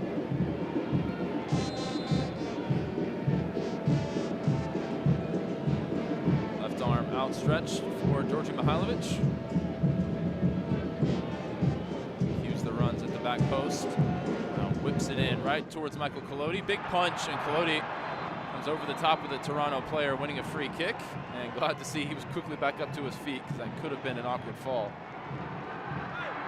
Yeah, big brave moment there from Kolodi. No surprise at all. But no surprise at all. But you know what? I didn't really know. I don't know that I saw a foul there, Ryan. It's two players going for the ball. And Kolodi back on the ball as we restart play. Lifted up towards Peter Musa. Headed away and out for a Dallas throw by Walker Zimmerman. Zimmerman v. Musa. That's a fun battle right there. Ramiro splits two Toronto players, finds Farrington, finds Kappas. Farrington making the run ahead of him. Driving through the middle of the field, puts the ball in behind for Johansson. Larea gets his body in the way. Johansson still fighting for it, but has to be careful after being warned moments ago by the referee. Toronto puts it out for a throw in an attacking area for Dallas. Johansson looked for a moment there like he might be able to get him behind, but you know, Larea's got that experience over there. Looks like Dallas might be lining up along through a lot of height in there between Kappas, Johansson, and the two strikers. It's Ibiaga to launch it into the box.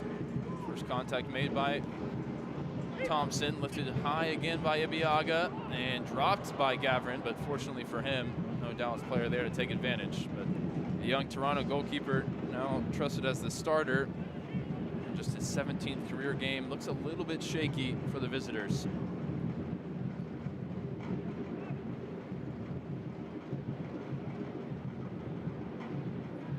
Toronto led by Robin Fraser, now in his second season with the club. Both of these managers in year 2 of their projects, but Fraser with a lot of head coaching experience and a couple previous MLS stops.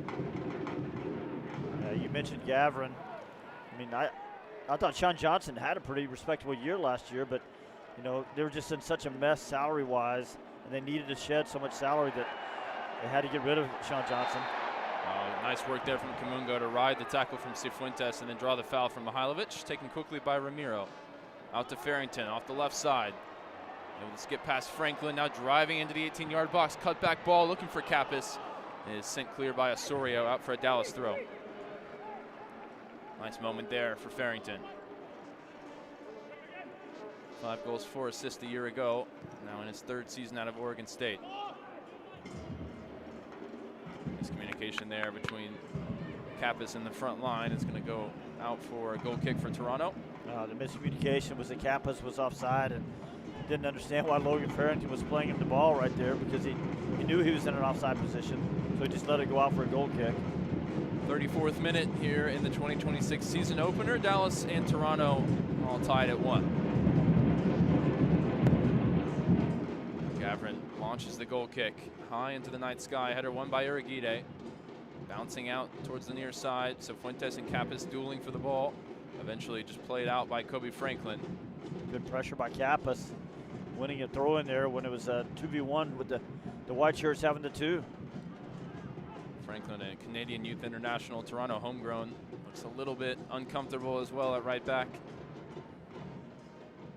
Shackmore switching the play out to the far side. Iviaga to Johansson on the halfway line.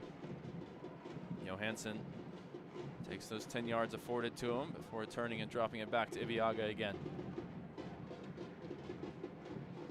Uriguide has the lay of the land here in the middle of the field. Out to Musa, first time ball, finds Kamungo. Heavy first touch, lets him down. That's going to spin out for a goal kick as well. Not sure either wingback for Dallas has really distinguished himself. Johansson with a lot of fouls and sort of involved in that messy giveaway over there that led to the Toronto goal. Kamungo just hasn't really been able to offer any kind of consistent threat on his side. One thing we've been talking about with this team is they do have depth in those positions and options for Eric Quill to turn to off the bench. Dallas stepping the pressure high up the field here and forcing a giveaway from Osorio out for a Dallas throw. Dallas rookie Ricky Lewis has impressed in preseason as that left wing back.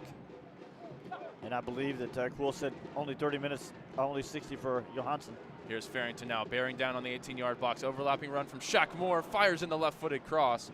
Well defended that time by Thompson, behind for a corner.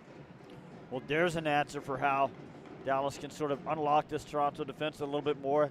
Sitting here right now with only a couple of shots, and that's Shaq Moore joining the attack that far up, adding one more number into the attacking third and getting a corner kick out of it, second for Dallas. Shaq Moore will be the lone man back as Christian Kappas lines up this second corner kick. Both have come from this near side. Right arm raised, left-footed service is an outswinger into the danger area. Whistle goes for a foul.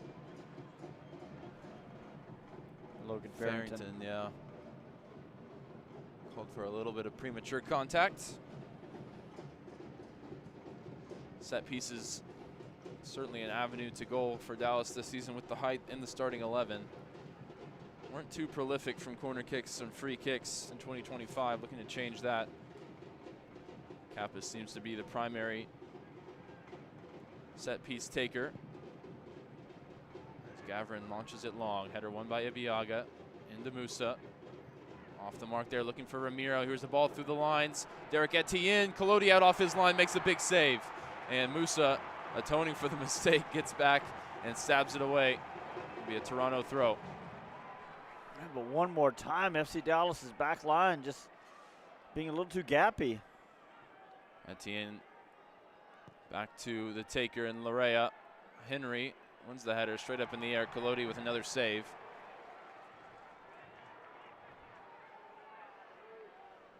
Collodi fires it out to Shaq Moore. Wide for Kappas. And Ramiro. Time on the ball for him.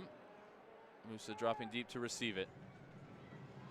Turn and bending a ball over the top once again. Farrington will challenge for it. Bounces Conley for Logan Farrington here inside the 18. Chops back onto his left foot. Logan Farrington, take a bow. Musa drops the dime from half field. Logan Farrington with the footwork and the finish.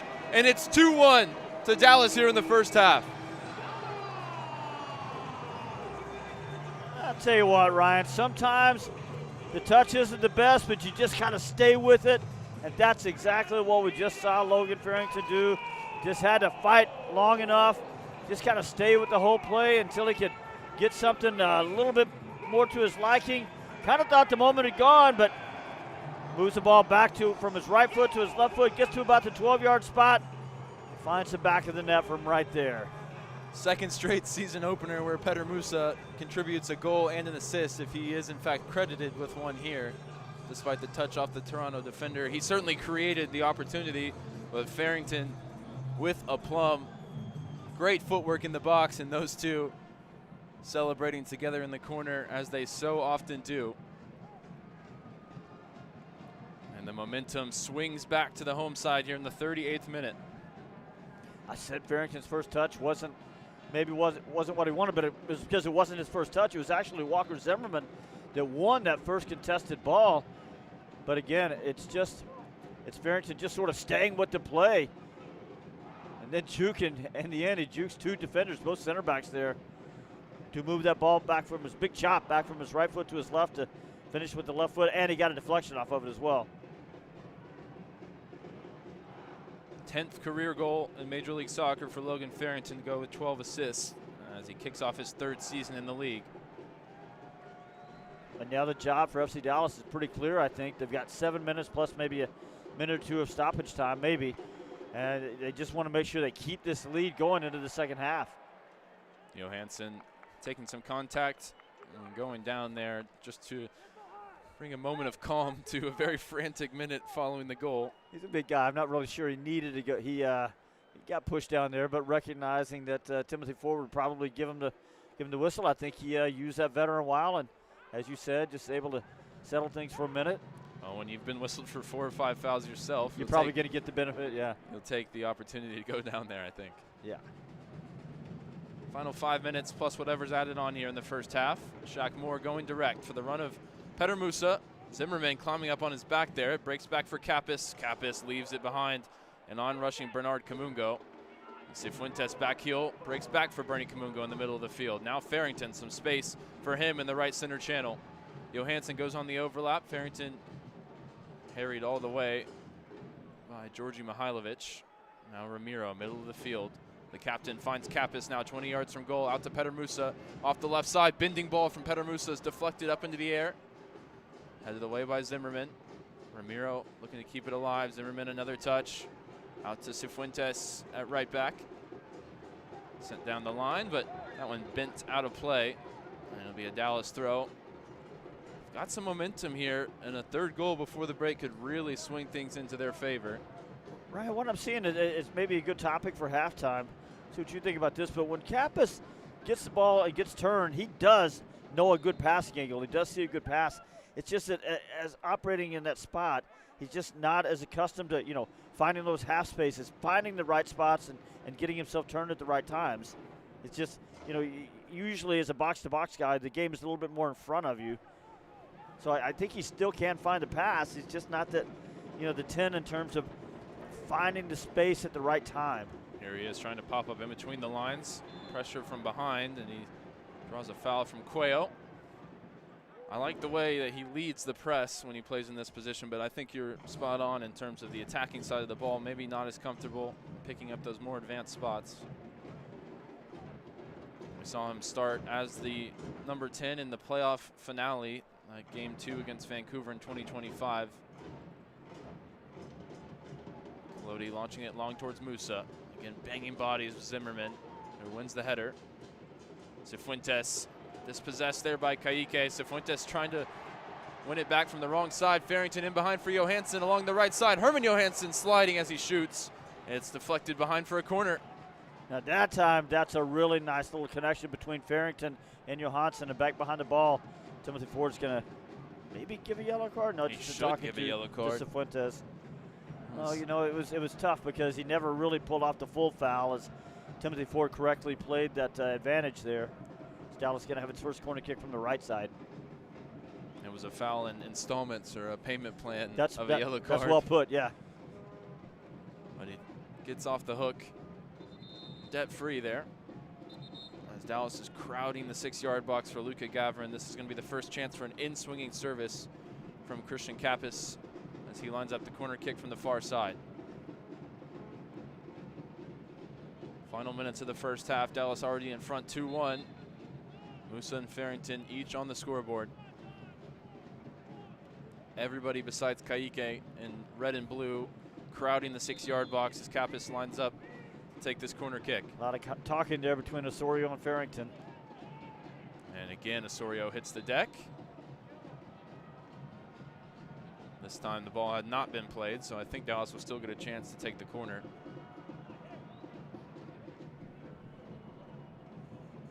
The Toronto captain and all-time appearance leader continues that conversation with the referee, and Dallas will now take the corner kick. Johansson's an agitator. Left-footed in-swinger towards the near post, volleyed away by Cuello, back out to Kappas, who chases it down. Goes all the way back for Shaq Moore. Ramiro with Mihailovic on his case. Out wide for Kappas. First time ball to switch the play. Kaike retrieves it in the middle of the field. Out wide for Petar Musa on the left wing. Into the feet of Farrington. Two-man game on the corner of the 18-yard box. Here's Ramiro, middle of the field. Flick back towards Musa. Able to control it, juggling it up to himself. Kaike! Oh, my! That's just wide as he went full scissor kick volley. Musa not too happy that he took it off his toes, but that effort not far away from a third goal. I was going to say that's a lot of work in there from Petar Musa on the juggle at the top of the penalty area before it falls for the perfect spot for the Brazilian to try what Brazilians like to do. A sidewinding, maybe half bike, something like that, but not far off. Gavrin launches the goal kick. Urguide ragdolling Etienne, but can't find the contact on the ball. It's Mihailovic wide right in possession for Toronto. Urguide all over his case, but does well not to commit a foul. Cuello out to Osorio. Left channel for Toronto. Wide again for Larea. Back for Kosi Thompson. And Zimmerman now in the Toronto half, as we await the fourth officials board to tell us how much additional time will be played here in the opening half. Cifuentes loves to try that little flick around the corner. Hasn't often been on through 45 minutes tonight. Kamungo stuck to his defensive duty as well, but then gave it away to Osorio. 4 minutes added on in the first half. Toronto in possession, the attacking third. Cifuentes with the nutmeg on Kamungo. Whipped in, headed away by Ibiaga, and volleyed clear by Ramiro. And Farrington fighting for it there. Does enough to make sure it breaks for Petar Musa. Along the near side, Musa back into the feet of Farrington. Farrington, I think he tried to dummy it as Kaike was making the run out of midfield, but Kosi Thompson maybe better lucky than good that time. It hit him, and he's got Toronto going the other way. Stabbed in behind for Larea. Ball flashes across the 6-yard box without a touch. All the way out the other end for Bernard Kamungo, who sends it down the field, and Quill waves his team out of the 18. Played one of the 4 minutes added on here in the first half. Dallas defending the 1-goal lead, 2-1. Ibiaga matched up on the far side, 1v1. Osorio top of the box, keeps it moving for Franklin, and wide for Cifuentes. Back for Franklin, first time ball. And Ibiaga had no one near him, but he didn't have the communication that he needed. The information wasn't available to him, so he puts it behind for a corner kick. Felt like that one maybe a little needlessly conceded. Sam Hale's going to run the halftime show. I've got a little bit of a theory to throw at him for why Dallas's back line maybe doesn't look at its best right now. Got a corner kick to defend here. In the second minute of stoppage time, Mihailovic will take it. He's got the lone tally for Toronto on the night. Georgi Mihailovic in swinger into the danger area, looking for Zimmerman, headed away by Urguide. Dallas center backs past and present, matched up there. Back to Mihailovic, defended by Farrington on the far side. Larea, the furthest man back, receives it. Etienne onto his right foot, bending ball in. Collodi with a big punch, and that ends up for a Toronto throw, 10 yards from the corner flag on the near side. Dallas trying to regain their shape in the aftermath of the set piece defending.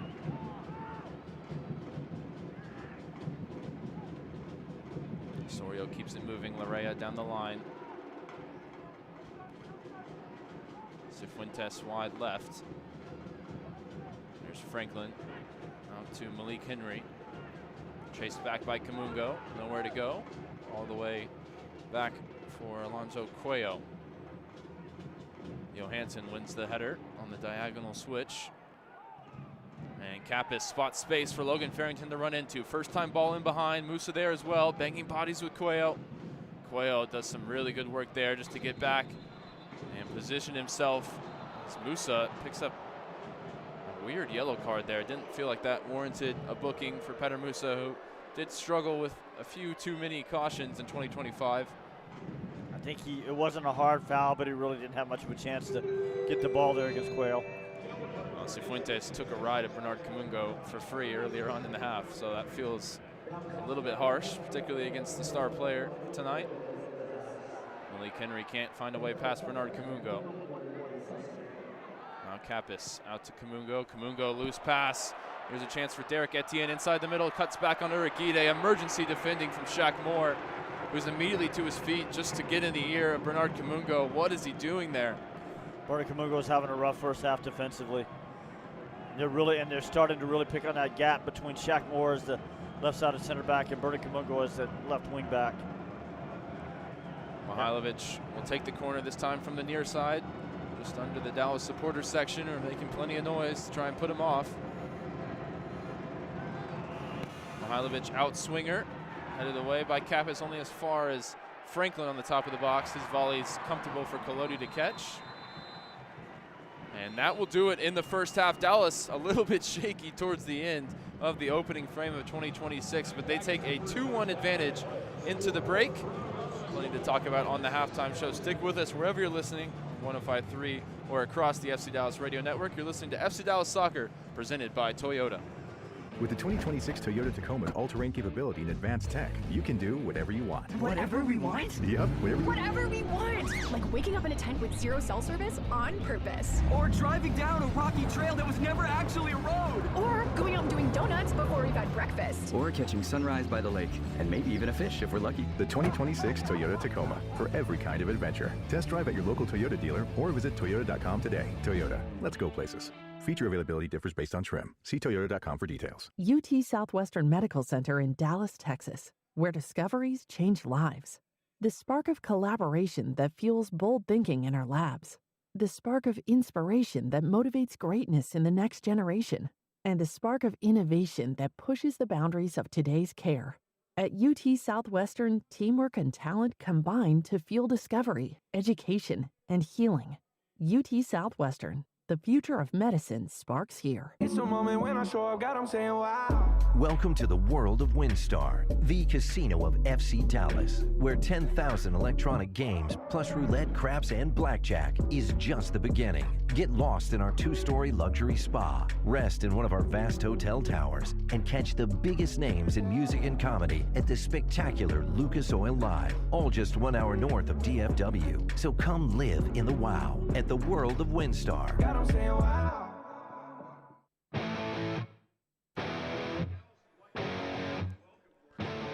After 45-plus minutes here at Toyota Stadium, it's FC Dallas 2, Toronto FC 1, as Dallas leads the first half of action here in 2026. Hello, everybody. It is the FC Dallas halftime show, brought to you tonight by your local Toyota dealer, Toyota. Let's go places. It's also brought to you tonight by Advocare, building champions together. I'm your host, Sam Hale. I'll be joined in just a moment by the voices of our halftime coverage, Steve Davis and Garrett Melser. Let's start first with our halftime highlights, and they started in the 9th minute when who else would open the scoring for FC Dallas in 2026 but the Moose. Fires it into the feet of Farrington, checking short. Now Kamungo looking to get turned on the top of the box. Uragide there as well, the one-man wrecking crew. Here's Uragide in the box. Looks for Musa, finds Musa on the turn. Better Musa, past Gavrin. And Dallas is off the mark in 2026. You knew it'd be him. Musa's first of 2026, Dallas's first of 2026 in the 9th minute, made it 1-0 Dallas, but that would only hold for 6 minutes before Jordy Mihailovic would score for Toronto, opening his account for the new year. That made it 1-1 in the 15th minute, but just about 25 minutes later, it was the other half of the perfect Farrington giving Dallas the lead. Turn and bending a ball over the top once again. Farrington will challenge for it. Bounces Conley for Logan Farrington here inside the 18. Chops back onto his left foot. Logan Farrington, take a bow. Musa drops the dime from half field. Logan Farrington with the footwork and the finish. And it's 2-1 to Dallas here in the first half. Dallas' strike duo each get a goal here in the first half. That made it 2-1 as the halftime whistle blew. Let's get you tonight's halftime stats are brought to you by UMB Bank. Dallas has the possession battle 52-48. 6 shots, 2 of those on target for Dallas. 5 shots, 4 of those on target for Toronto. 3 corners for the home side, 1 for the visitors. Toronto has been offside once, Dallas not at all. 3 saves so far for Michael Collodi, none for Luca Gavrin. You've had 11 fouls for Dallas, 1 yellow card. That went to Petter Musa. 7 fouls for the visitors and 1 yellow card to Malik Henry. Now, as we bring in the halftime crew for our home games, it's Garrett Meltzer, it's Steve Davis. And Steve, I'll start here with you. We saw 45 minutes. I think it's fair to say we saw some good, we saw some bad. Yeah, look, I think Dallas having more of the possession, more of the field tilt.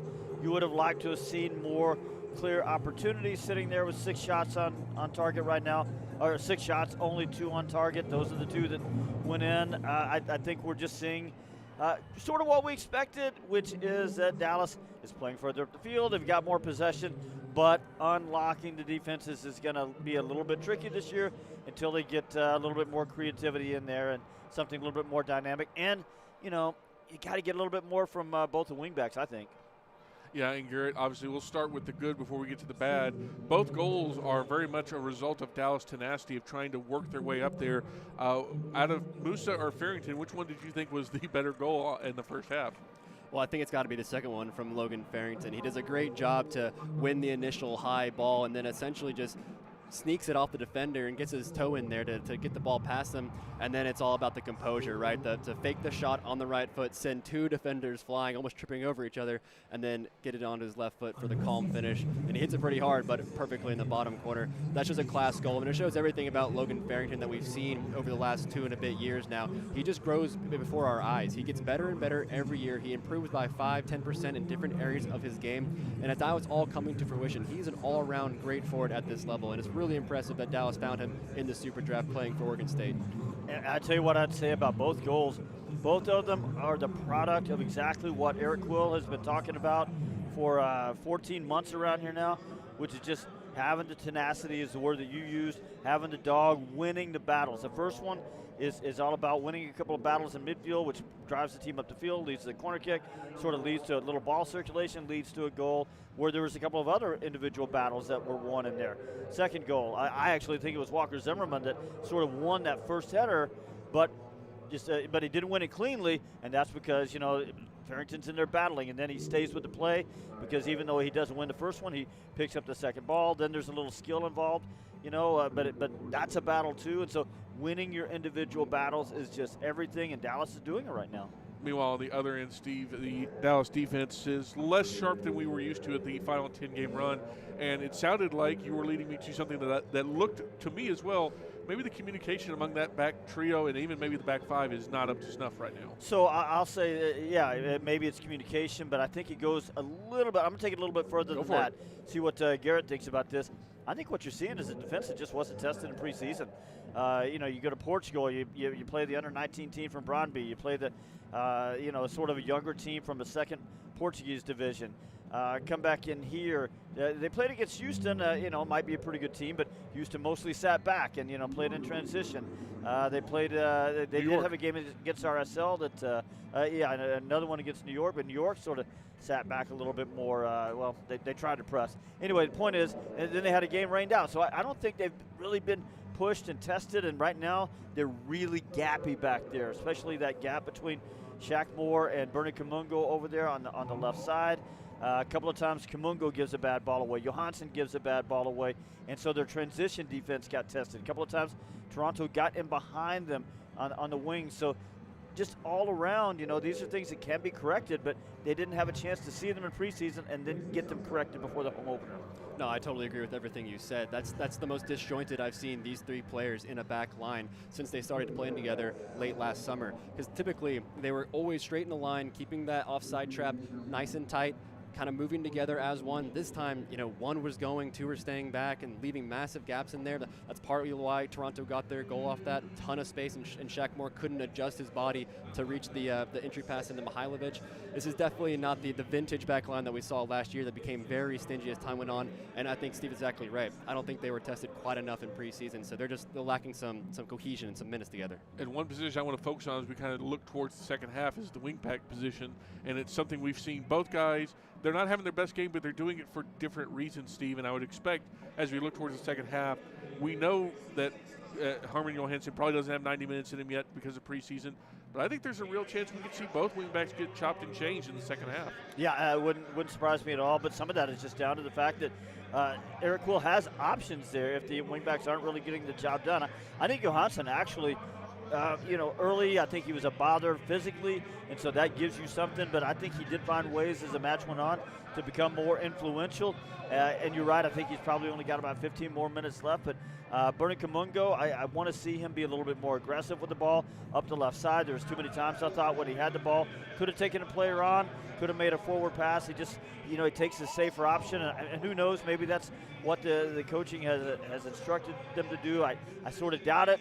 I want to see more runs in behind, more aggression from Bernie Kamungo, more forward passing. I was actually going to say, I think Herman Johansson at times has been almost too aggressive, especially physically, picking up all those little chippy fouls in areas that he didn't need to do it, whereas Bernard Kamungo hasn't been aggressive enough defensively and especially offensively. Too many times he got the ball with space ahead of him. Instead of pushing forward or trying to find a pass infield, he looks backwards, pass back to Shaq Moore, slows the whole attack down a little bit. And we saw that time and time again on this left side. And one thing Dallas has done at times in the attack is really punish with speed. We've seen a couple of the guys get forward and move in. As we look, Garrett, at what Eric Quill has available to him in the second half, what do you think might be the roadmap to, let's say they're holding the lead at 2-1 in the 70th, what do you think he's going to be looking at to try and close this thing out?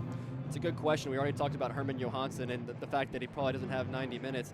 I mean, I think Lucius Don Dietzen looked really promising at that right wing back spot in preseason. Now, he's naturally a winger, kind of a forward player, so that might not be the most defensive substitution, but I can see it happening just because he played so well in preseason, and he's kind of the natural replacement for Johansson in that spot, knowing that he probably only has 10-15 minutes more in him. Steve, I'm curious, you've got both Nolan Norris and Lalas Abubakar on the bench tonight. As this game gets close, is that something you consider, not maybe necessarily stylistically, but just, for Abubakar a little bit more height and Nolan maybe a little bit better passing if you're thinking about making a change? Well, I guess, Sam, what I would say is if your back line is having a little cohesion issue anyway, you really don't want to throw another rock in there and just sort of see where it lands. I think you just sort of let them work it out a little bit, especially when we're playing three in the back. You don't often see them substituted. Now, would he bring in one more player and one more defender and sort of add it to them somehow? Maybe take out a midfielder. Maybe we might see something like that as if Toronto gets desperate. But look, we got a long way to go before we see, desperation Toronto or anything like that. Because right now, at 2-1, it's a lead, but it's a lead that feels a little tenuous right now. Most definitely there, and as most coaches will say, the best way to defend a 2-1 lead is to score the third goal, and I'm sure that's what Eric Quill is telling his guys in the locker room. That is our halftime show for tonight. Garrett Melser, Steve Davis joined us. We will take a break, and when we come back, it'll be the second half kickoff from Frisco. FC Dallas leads Toronto FC 2-1 in the 2026 MLS season opener. You're listening to FC Dallas Soccer, presented by Toyota on the FC Dallas Radio Network. UT Southwestern Medical Center in Dallas, Texas, where discoveries change lives. The spark of collaboration that fuels bold thinking in our labs. The spark of inspiration that motivates greatness in the next generation. And the spark of innovation that pushes the boundaries of today's care. At UT Southwestern, teamwork and talent combine to fuel discovery, education, and healing. UT Southwestern, the future of medicine sparks here. It's a moment when I show up, God, I'm saying wow. Welcome to the world of WinStar, the casino of FC Dallas, where 10,000 electronic games, plus roulette, craps, and blackjack is just the beginning. Get lost in our 2-story luxury spa, rest in one of our vast hotel towers, and catch the biggest names in music and comedy at the spectacular Lucas Oil Live, all just 1 hour north of DFW. So come live in the wow at the world of WinStar. God, I'm saying wow. Want to hear something incredible? That's Eleanor. Just 10 hours after being born, Eleanor was airlifted to Children's Health and met by our expert team trained in cardiac and critical care. At 4 days old, she received a stent to help her heart pump blood to the rest of her body. And today, she's a happy, healthy 1-year-old. That's incredible. That's Children's Health. Incredible together. With the 2026 Toyota Tacoma's all-terrain capability and advanced tech, you can do whatever you want. Whatever we want? Yep, whatever we want! Like waking up in a tent with 0 cell service on purpose. Or driving down a rocky trail that was never actually a road. Or going out and doing donuts before we've had breakfast. Or catching sunrise by the lake, and maybe even a fish if we're lucky. The 2026 Toyota Tacoma, for every kind of adventure. Test drive at your local Toyota dealer or visit toyota.com today. Toyota, let's go places. Feature availability differs based on trim. See toyota.com for details.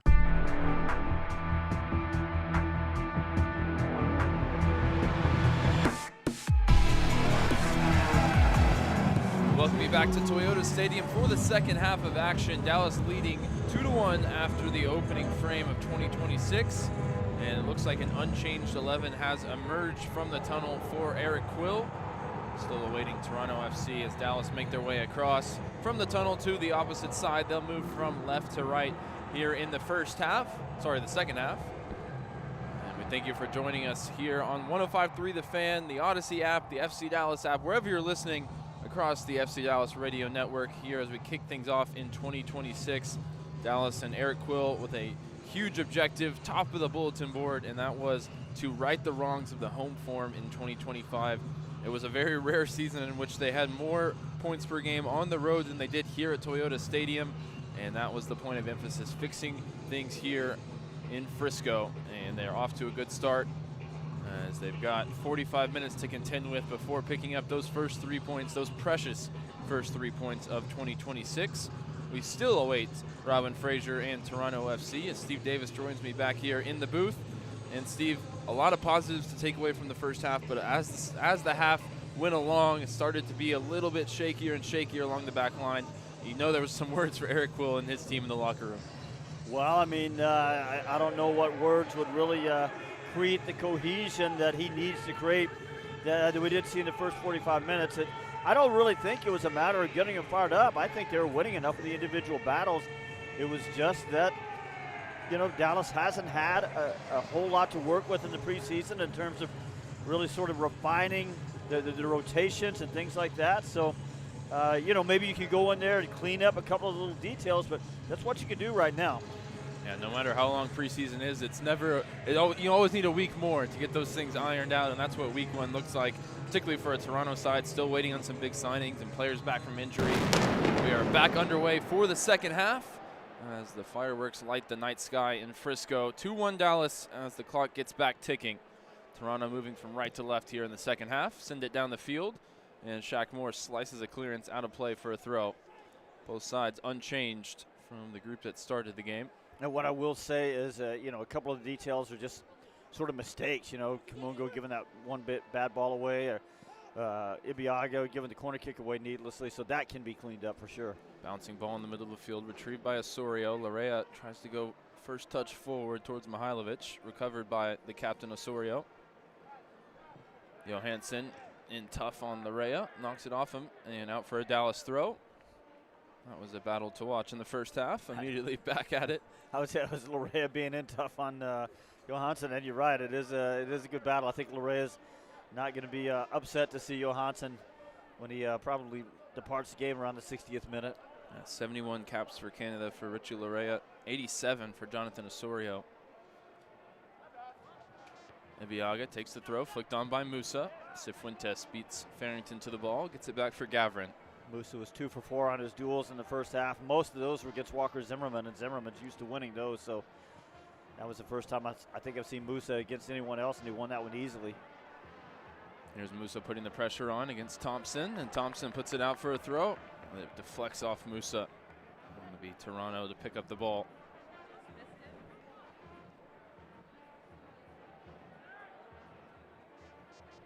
Larea down the line.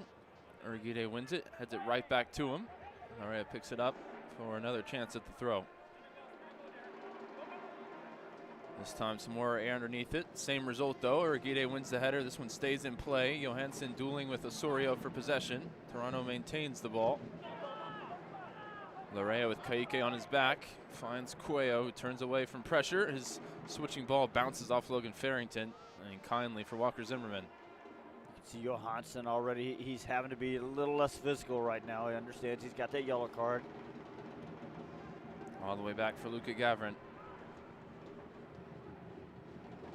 Dallas forwards wait on the edge of the 18-yard box. Not going to put pressure on the goalkeeper, but as soon as that first pass goes out, Farrington closing down Zimmerman. Lifted down the line, easily intercepted by Kamungo, looking for options. Stabs it wide for Kappas. Ramiro into Kaike, back to Shaq Moore. First established possession here in the second half for the home side as Shaq Moore swings it through Urguide. Picked up the assist on the opening goal. Out to Johansson. Ibiaga to Uragide, just keeping the ball moving here along the back line. Uragide diagonal, taken down on the chest by Christian Kappas. Back again for Moore. Moore spots the run of Johansson, and it's a good ball. Johansson nods it into the middle. Petter Musa on the turn, takes it back to his left foot. Now Petter Musa scores, but the flag is up. And actually Gavrin got a piece of it anyways. Petter Musa with some little skill check there as he pulls the ball out of the air, spins and shoots at 10 yards. And I think my buddy Ryan Figert was already giving him the goal there. I mean, it's Petter Musa inside at the 10 18. yards, right. It's a good save by Gavrin. It was adjudged to be offside somewhere in there. And Zimmerman down the line. Shaq Moore wins it back from Malik Henry. We're out at training on Friday. We saw them working that exact combination where the striker makes the run in field, freeing up the space for Johansson. And it worked just about to perfection there. Inches offside in the end. There's a ball down the line for Farrington on the left. Flag stays down. Farrington sizes up his defender, chops back to his right foot, corner of the 18. Cuts again to his left, now back to his right, sets it for Ramiro at the top of the box.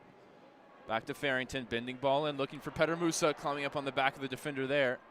And Kosi Thompson got enough to get that clear for Toronto.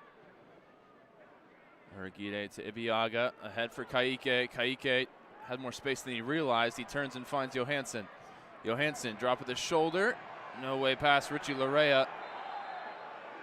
And the foul goes the way of Larea. No motion from the referee to go to the pocket for that second yellow card, but just doesn't seem like Johansson has the beating of Larea tonight, and Eric Quill has to be careful leaving him in there on the yellow card. We know he's maybe short of a full 90 minutes worth of match fitness as well. Well, again, Larea, it looks for a minute like Johansson's got the angle, and he's just, you know, you mentioned a minute ago how much international experience he's got. He's got good speed, he can turn well, and he just makes up the ground. I think what we've seen tonight, we haven't seen a fully match fit and sharp Herman Johansson, but I think we've seen that a lot of fullbacks this season are going to get problems up against him. Maybe not Richie Larea, though. I mean, look, sometimes these wingers, wingbacks, they have speed. Sometimes they have skill. Sometimes they're physical, and it looks like he's got all three. And Kaike does well to win that back from Osorio. Musa on the turn in the right center channel. Ball in behind looking for Musa. Stabbed away, but out towards Farrington, who will retrieve it near the corner flag on the near side. Kaike, corner of the 18, out wide for Johansson. Space for him to whip the ball in towards the near post. Gavrin able to make the claim as that one just had a little too much air underneath it, floated into his waiting arms. FC Dallas is back at Toyota Stadium next week to face off with another Eastern Conference foe in Nashville SC. To secure your spot, visit fcdallastickets.com. Bad news here for Toronto. They've got a man down, and it's Cuello, central midfielder, who's going to require some treatment here. Dallas players taking some fluids on board as the training staff comes out, and immediately Robin Fraser is preparing that change. I want to let you know that you can catch every FC Dallas match replayed with the FC Dallas Rewind on KDFI More 27. Every Tuesday night during the regular season at 7 p.m. you can watch the latest FC Dallas match for free. This free over-the-air channel is available everywhere in the DFW market. And of course, we play under a brand new set of lights, under a brand new roof at Toyota Stadium. Renovations well underway at this point. You can check out the new construction cam to check in with the latest progress in real time. You can learn more about the ambitious project underway to give Toyota Stadium a brand new roof, discover every seat in the building, gorgeous new club spaces, and much more. Visit newtoyotastadium.com. Looks like it's Raheem Edwards that's going to come in for Toronto FC. Looks like Cuello's night is over. Looks like a double change as well. Daniel Shallowy ominously waiting on the sideline. Any Dallas fan tuned in will be familiar with his game and what he's done against Dallas over the years. I mean, a good player in Major League Soccer, not a superstar, but always seems to find a way to look like one against FC Dallas. Daniel Shallowy does. Well, when that trade was announced, the first thought was, oh dear, here he comes to Frisco for night one. But on the positive side, it's only for one night a year now and not two with Sporting Kansas City as the SKC homegrown prepares to enter this match. Yes. For the first time wearing a new uniform in Major League Soccer. Yeah, 2 matches a year against Kansas City, plus the seemingly inevitable Open Cup date against Sporting Kansas City. So the first change will be Malik Henry removed for Raheem Edwards, and the second one we'll see Cuello replaced and Shallowy out onto the right wing. Looks like maybe a change of shape here. As Toronto bringing some instructions with their substitutes, moving players around. Edwards making his return to Toronto. One of many stops in his Major League Soccer career, but it was his most successful stop, winning MLS Cup back in 2017 under Greg Vanny. Back to the place he calls home. And immediately into the action. His pass intercepted by Johansson, sends it down the field. Zimmerman retrieves it. Eric Quill waving the team up the field as it's back for Gavrin.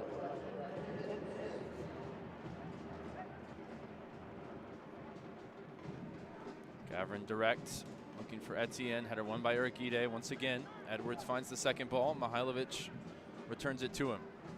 And they haven't been able to find Mihailovic a lot today. Of course, they found him one time importantly. Larea now playing as the defensive midfielder, bends this one over the top, and the volleyed effort from Shallowy, testing his luck at Toyota Stadium. Shades of Maxi Arudi there, just shooting from anywhere, any angle, any time. When you've got 11 goals and 3 assists against the team in 22 career appearances, why not? I'd be letting it fly as well. Collodi looking for Johansson, now battling with Edwards as opposed to Larea. And it bounces out for a Dallas throw, taken quickly into Kappas. Kappas back to Farrington. Musa waits in the middle. Logan Farrington bending ball in towards the Moose. Deflected, awkward one to deal with. Zimmerman does well. Ebiaga keeps it alive. Nice first time ball back out to Farrington, keeping his defender off balance. Looking to chop past him, but Osorio stood tall defensively. But Edwards sliced his clearance. It goes straight out for a Dallas throw. And now the calculus maybe changes with Johansson and potentially making that change because he's got a different defender to run at. For a few more minutes, maybe. Throw in back across the Dallas back line. Kamungo receives it under pressure from Shallowy.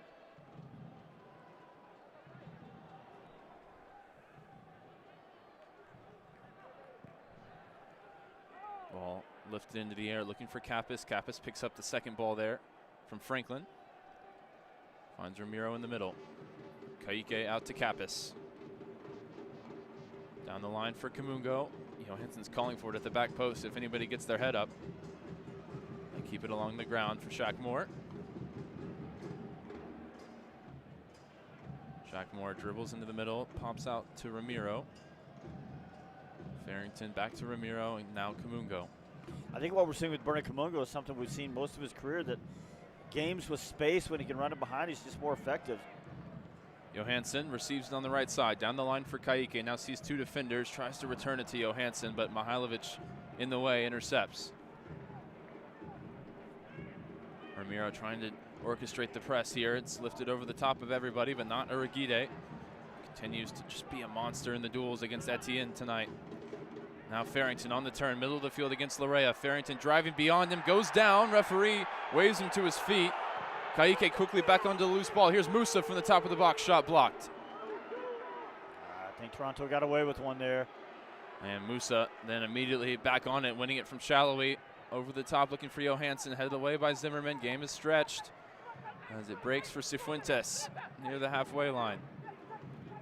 Mihailovic sees 2 defenders. Musa keeps the pressure on as Edwards swings it back through Walker Zimmerman.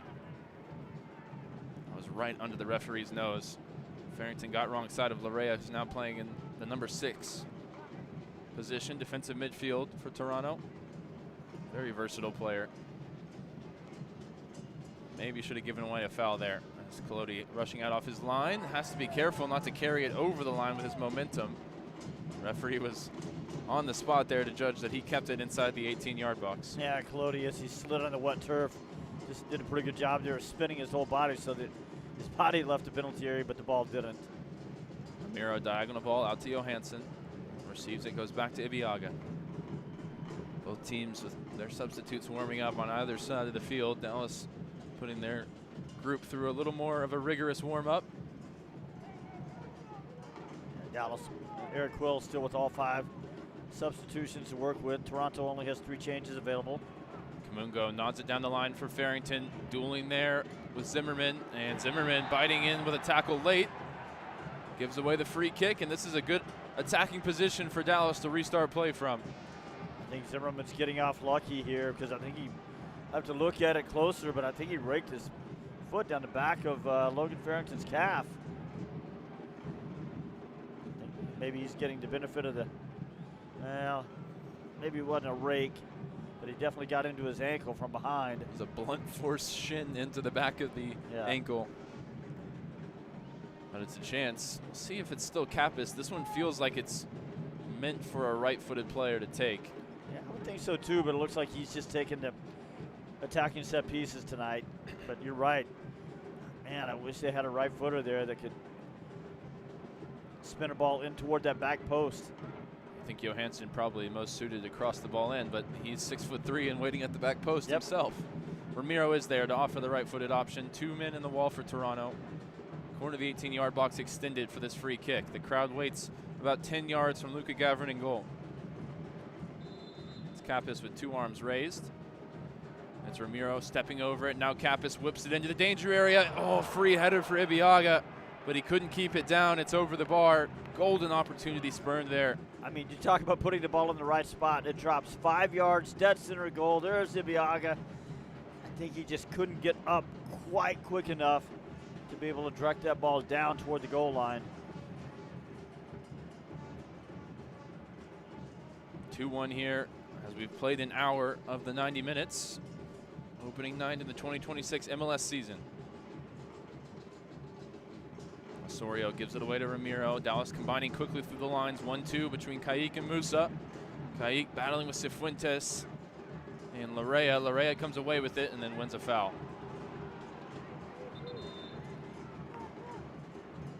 Kayik, as he develops, he's just going to have to be a little bit more ball secure in the midfield. Wherever Larrea has played tonight, he's winning those physical battles. Impressive. All over the field from the Canadian international. There's a loose touch from Kosi Thompson with Farrington bearing down on him just enough to get it back to the goalkeeper. And it's interesting because, you know, you look at Toronto, they're trying to rebuild around veteran players like Zimmerman, Larrea, Mihalovic. And if you look at who's had good nights for them tonight and who's been shaky, who's had good nights are guys like Zimmerman and Larrea and Mihalovic. Yeah, the guys that have, for the most part, shown up in the last 12 months. Mihailovic leaving it at the top of the box, looking for the 1-2 with Etienne. Couldn't find the return pass. Goes through for Collodi.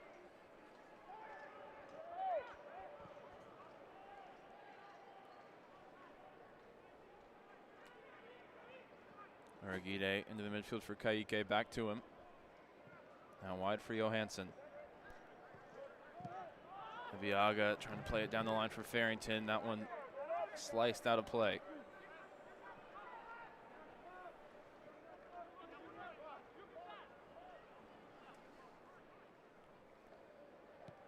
Well, part of what made Dallas so successful down the stretch in 2025 is, for the most part, they secured the points when they were leading. Here's a chance for Toronto looking for an equalizer, well defended by Uragide. It's been 9 regular season matches since Dallas let points slip through their fingers from a winning position. Kappas goes down. You can hear the yell from the former Dallas Academy man holding his face as the whistle does blow for a free kick. It's almost like somebody put a mic on him for a second. Heard that very clear over there. Well, there's a concept for the radio broadcast. We'll mic up one of the players live and just react as they talk their way through the game. Maybe better suited for an all-star game. Collodi out to take this free kick near the touchline on the far side. 18-yard box extended for the Dallas homegrown goalkeeper, entering his first season as a full-time starter. Frisco native launches this one high and well clear, looking for Kappas, challenging for it. Last touch is off Cifuentes for a Dallas throw. As you talk about Dallas putting together good chances, you know, 8 shots on 8 shots tonight. Not terrible, but only 2 on target. Against a rebuilding Toronto team, Dallas playing at home, you'd like to see a few more solid opportunities there. 1.35 expected goals right now. Urquide out to Johansson. Johansson head up, but doesn't have an option. He has to go back. Viaga will swing it through Osaze once again. Now back to Collodi. Collodi under pressure from Etienne. Rolls into the midfield for Ramiro. Ramiro back to Collodi. It's all a bit haphazard. Eventually Collodi puts his foot through it. Loose ball breaks for Kaike in the midfield. Kaike ahead towards Farrington, just out of his reach.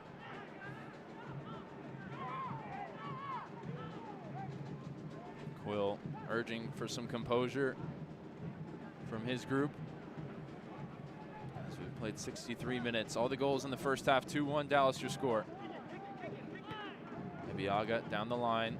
Farrington holding off his man, finds Kaike, now ahead towards Musa, wrong side of the Croatian. Kaike battling for the loose ball. It's Larea who comes away with it.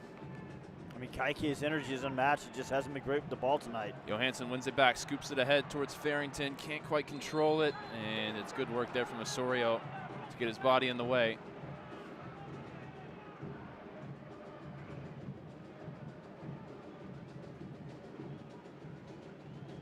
Franklin slips on the ball on the far side, maintains possession. Ryan, we've talked about Dallas's depth. I mean, we are now in the 65th minute. Sort of like to see Eric Quill start using some of that depth at some point. Dallas defending, you can see the lines right now very distinctly, 5-3-2. You also wonder if he's sort of thinking he's got to build a little fitness with some of these guys that he didn't get in the preseason. Kaike whistled for a foul against Osorio. Another one on the borderline of a yellow card based on what we saw in the first half, but not given.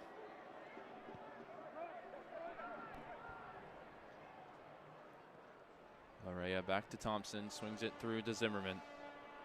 The other thing he's got to think about, Eric Quill does, as he ponders changes, he's got 2 players out there in Musa and Johansson that are carrying those yellow cards.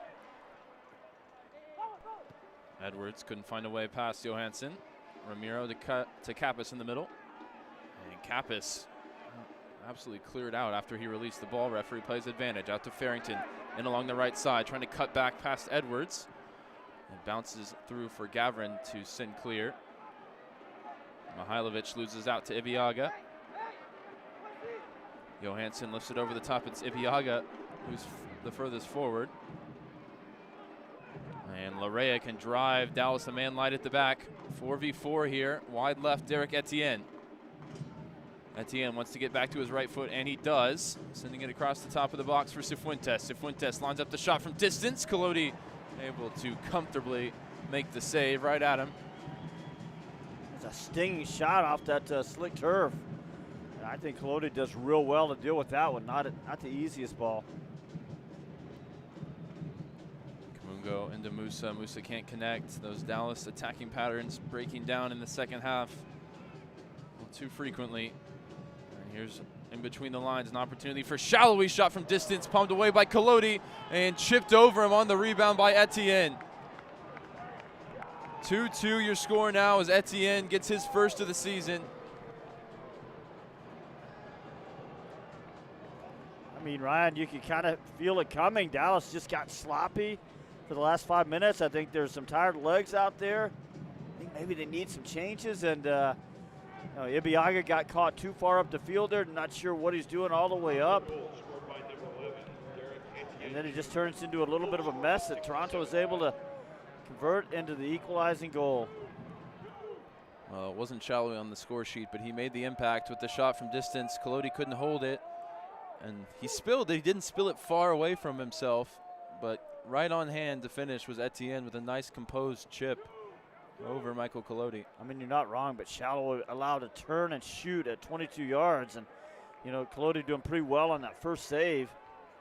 And then Etienne Jr. just beating Urquide to the ball.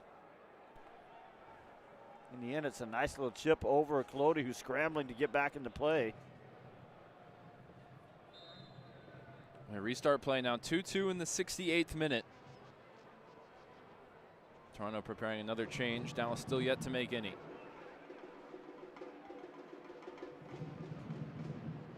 Looking to respond as they did in the first half to being pegged back. Arguide to Ramiro. Well, I'm looking at stats now that's really just sort of a little bit surprising and what you would have expected from this game. Shots on target now 5-2 in favor of the visitors. Big ball from Moore over the top. Johansson challenging for it. Breaks for Logan Farrington. Shot from distance on the half volley is blocked and recovered by Osorio. Through the lines, Larrea finds Shalloway. Back to Larrea. Larrea driving past Ramiro. Ebiaga scrambling out in space towards Mihailovic, who's picked it up wide left. It's Richie Larrea. Overlapping run from Edwards, looks him off, rolls it across the top of the box. Franklin wide out to Cifuentes. Back to Franklin. And Dallas now making a few changes by the looks of things. On the next opportunity, ball given away, and it's Petter Musa all by his lonesome, waiting for Farrington in the middle. Does find Farrington here, 40 yards from goal centrally. Logan Farrington, couple step overs, gets the shot away, blocked there by Thompson. The quality certainly still there between the two leading men for Dallas. They're seeing precious little of the ball right now. Farrington, a couple of shots from distance, pretty comfortably blocked in recent memory. Miro now with the giveaway, looking for Kappas. Couldn't find him. Sloppiness creeping back into the game. Some of those same issues we saw at home in 2025. Looks like Dietzen is amongst the changes. Patrickson as well.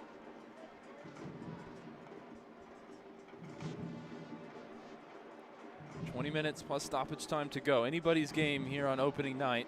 2-2. Toronto, the latest to strike here in the second half through Derek Etienne Jr. I'm just surprised that both wingbacks aren't going to get pulled here. One of them clearly is.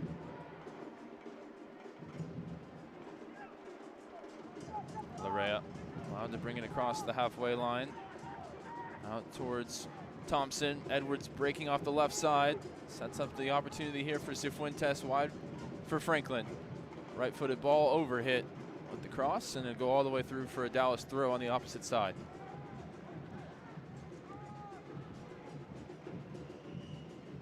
Patrickson, now wearing the number 8, makes his way to the halfway line to enter this match alongside Dallas's number 7 and Lucius Don Dietzen. Work to do for these two substitutes. It's Johansson, the first number up on the board to be replaced. Looks like it'll be Kaike as well. FC Dallas debut in the books for Herman Johansson. And some midfield reinforcement with Patrickson replacing Kaike. Yeah, good debut too. I think first 15 minutes was a little bit of him adjusting to some Major League Soccer officiating, too many fouls, but after that I thought he found ways to be a bother up there for the back line for Toronto. In the end, I think the chemistry will improve between he and the players around him, and he'll have a little bit more production in terms of getting crosses in, finding positions a little further up the field, finding the ball a little further up the field. Gavrin rolls it to Walker Zimmerman, possession with Toronto along the back line. Looks like Patrickson will play as the right side of the midfield triangle. Kappas keeps his spot on the left. Ramiro, the holding midfielder, winning it back here for Dallas. Finds Dietzen, first touch for him. He can drive forward into the space. The Haitian international, nice drop of the shoulder, finds Musa, back heel for Patrickson. Patrickson looking to move it on, one more for Logan Farrington, but Franklin able to intercept. Immediately gives it away to Bernie Kamungo. Runners in the attack. This one lifted towards the back post. Dietzen brings it down off the chest. Dietzen off the left foot. That one sliced. Looks like it'll be recovered by Bernie Kamungo out the opposite side. Jacques Moore now, space for him. Thinks about lining it up from distance. Now Ramiro lifts it back out to Kamungo. Good early energy from Dietzen off the bench. Jacques Moore is going to look for him, bending a ball in, challenging for it. It breaks up towards the back post. Dietzen going in hard there, getting a piece of the ball from Edwards. Patrickson out to Dietzen. Onto his favorite left foot, bending ball in, looking for Farrington, headed up into the air, by Zimmerman, kept alive by Kappas, but then Zimmerman sends it further clear. Oh, this is great from Dietzen, though. First 2 times he's on the ball, he's very aggressive with it. Urquide dominant there against Etienne, who wanted the foul. Can that get Dallas going the other way? Kappas doesn't see an opportunity he likes, checks it back for Ramiro. Musa between the lines, looking to get turned. Osorio, and finds Farrington in along the 18. Cross deflected up into the air, looking for Musa. Kappas keeps it alive. Bernie Kamungo, corner of the box. Ahead for Farrington. Farrington, right-footed ball sent in. Petter Musa! Petter Musa at the double! Spotted by Farrington with an inch-perfect cross, and Petter Musa puts the team on his back once again. Ryan, these changes FC Dallas just made, I think, paying off in a big way, because I mentioned how Dietzen's being aggressive. I think everybody's feeding off that. All of a sudden, 2-3 minutes there, Dallas just putting all kinds of pressure on Toronto FC, you know, getting shots off, attacking the back line, asking those questions, and then it ends up with Logan Farrington over corner of the penalty area, over on the left side, pulls the ball back to his right foot. You said it, inch, perfect cross. Petter Musa, he's not having to deal with Walker Zimmerman on that one. Slips in between 2 defenders there and just heads the ball at about 8 yards back toward the near post. Beats Gavrin there, 3-2. Well, there was a goal last season, very, very reminiscent of that one. Thinking the Farrington same. Popping out to the left side, cutting back to his right. Musa header back of the net. 3-2 Dallas here as we've got 15 minutes plus stoppage time to go. And Eric Quill with some inspired changes to get his team back in front. Goal and an assist on the night now for Logan Farrington. 2 goals for Petter Musa. The goals are coming from the very sources we expected on the FC Dallas side tonight. Well, I don't know, if it's the changes themselves or the game state, but something happened there where Dallas just decided to be more aggressive all night. You know, we're just they're too content to make the safe pass. And all of a sudden, Dietzen comes in, and Delgado too. By the way, you know, he's trying to pass. He's trying to move the ball forward, combine quickly. You know, just being aggressive, and they're understanding the game state that they're 2-2. They want to win this game. They don't want to draw these games at home this year. And getting aggressive and getting determined to find ways, find routes into goal. And now an interesting 15-plus stoppage time ahead. Will they keep the bit between their teeth and push for a 4th? As the crowd serenading Petter Musa, who's picked up right where he left off. Looking for more here. Farrington sprinting through the middle. Options either side. Logan Farrington waiting for support from Dietzen. Just ran into a cul-de-sac of Toronto defenders. I think I knew what Dietzen wanted to do there. I think he wanted to sort of drive him behind and maybe get a back heel off Farrington, but in the end, he just sort of ran right into him. Goals 1 and 2 on the season, 35 and 36 in the FC Dallas career of Petter Musa in 61 games. Toronto looking to respond through Raheem Edwards. Back for Thompson, keeps it moving for Osorio. Wide for Thompson. Dietzen stepping in the way of that pass. Lifted it back out towards Edwards again. It's Dietzen actually who keeps Derek Etienne Jr. out of the Haiti squad right now. Dietzen starting and scoring in that last window to send the Caribbean nation to the World Cup. Etienne a part of the squad, but it's Dietzen who starts on the right wing. 2 changes coming now. And Henry Ringo, as well as Emilio Aristizabal, a new U22 initiative signing out of Colombia, who provides a tongue twister of a name off the bench. Well, now Eric Kuhl's got to make a decision. He's got 3 potential changes, 2 windows to make them, and he brought these offensive players in. Now does he maybe make 1 change and get just a little bit more defensive stability in there, or does he depend on, as Sam Hale was talking about at halftime, on defending the lead by maybe increasing the margin? Long throw in coming for Toronto near the corner flag on the near side. Sent in, sent away by Musa. And he and Farrington sprint after it. It's retrieved by Larea. Henry Wingo former Seattle Sounders Academy product, in the game now. So it looks like Toronto has shifted to a back three, potentially. Taking off Franklin as well. Not the first time tonight we've seen Peter Musa on the defensive clearance, as he is clearly getting it done on both sides. He's the difference maker tonight. He's been the difference maker for now going on 3 seasons in Dallas. Eyes on a big year, potentially with Croatia at the World Cup as well. Ball sent into the Dallas box, headed away by Ebiaga, breaks for Kamungo. Looking to combine with Ramiro, maybe not the time for that. As Kamungo clattered into, challenging for that ball, wins a free kick. Good night for Dallas strikers, past and present. Ricardo Pepi getting back into the lineup getting into the game at PSV today, scoring very quickly into his introduction. Looks like Anderson Julio going to come into the match now for FC Dallas. I did tweet it out. I felt like it was a good omen for FC Dallas that Pepi was back in the goals. And the players holding down his former starting spot up front for Dallas doing the very same in Frisco tonight. Mihailovic combining, and here's a ball in behind looking for Shallowy, well read by Collodi. Off his line to clear it. Cifuentes back to Wingo. Gavrin finds Zimmerman, middle of the field, space for him to turn. Quill waving his team across, back into that 5-3-2 structure. 10 minutes plus stoppage time to go. A very exciting opening to the 2026 season. 3-2 Dallas your score.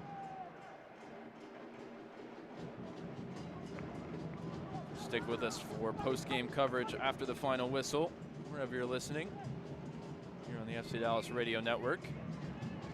Still 10 to 15 minutes for Dallas to navigate towards those opening 3 points of the season. Larea walks it forward in the Dallas half. Out wide for Wingo, playing right back. Larea and Osorio patrolling the middle of the field right now for Toronto.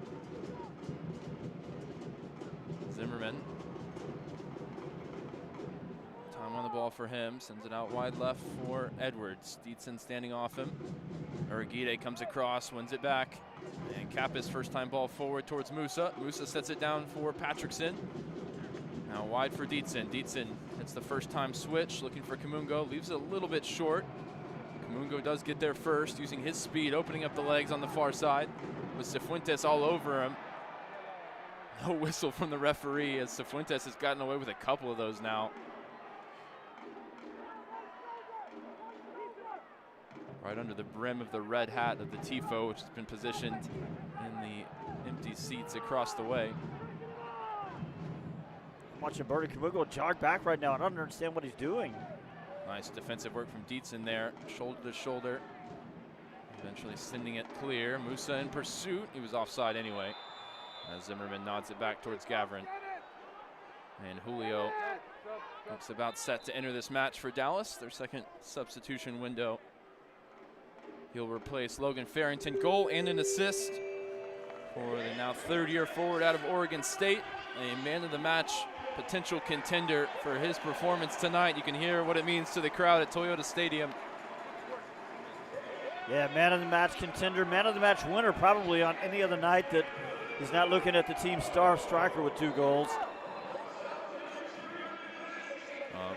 Musa doesn't get those 2 goals without his contribution certainly to that, as it stands, go-ahead third goal. But Julio will provide some speed, a counter-attacking threat, and some energy in the press alongside Musa in the attack for these final minutes. Definitely gives Walker Zimmerman something different to deal with back there. Julio, 6 goals, second on the team in 2025, just ahead of Farrington with 5. Everybody way behind Peter Musa with 18. Shaq Moore left-footed clearance will just about stay in play. Zimmerman has to head it downfield. Musa retrieves it, looking to return it to Julio. Couldn't connect. Now through the lines, it's Mihailovic. Mihailovic out to the near side for Shallowy. Ramiro takes it off his toes after a strong first touch. And Dietzen's clearance is picked off by Edwards. Mihailovic opened the scoring for the Toronto season back in the first half. Edwards bending the ball into Shallowy inside the 18, dueling with Urigide. Turns, finds Mihailovic, top of the box, set back for Wingo, deflected shot up over the top. It'll be a corner kick. Michael Collodi was certainly worried about that deflection. Woo, too many touches in and around the Dallas penalty area about those white shirts right there.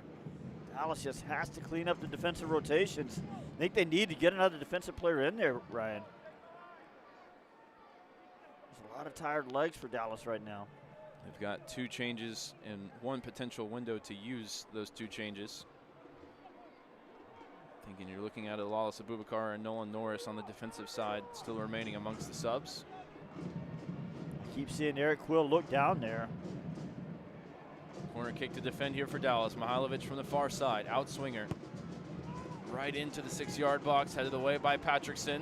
His body's hit the deck. Here's Dietzen now in the open field. Puts it beyond Richie Larea, gets back onto it. Dietzen here, one-on-one.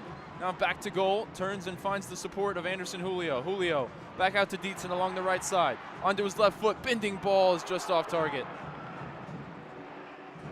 And for a man who made little to marginal impact in 2025 after coming mid-season, Dietzen has been a spark plug off the bench in the season opener here in 2026.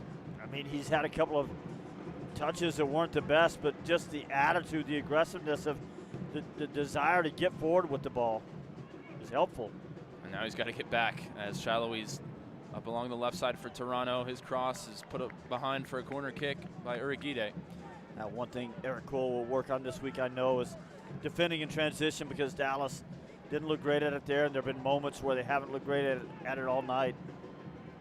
This will be a chance for an in-swinger from Mihailovic. Zimmerman the main target.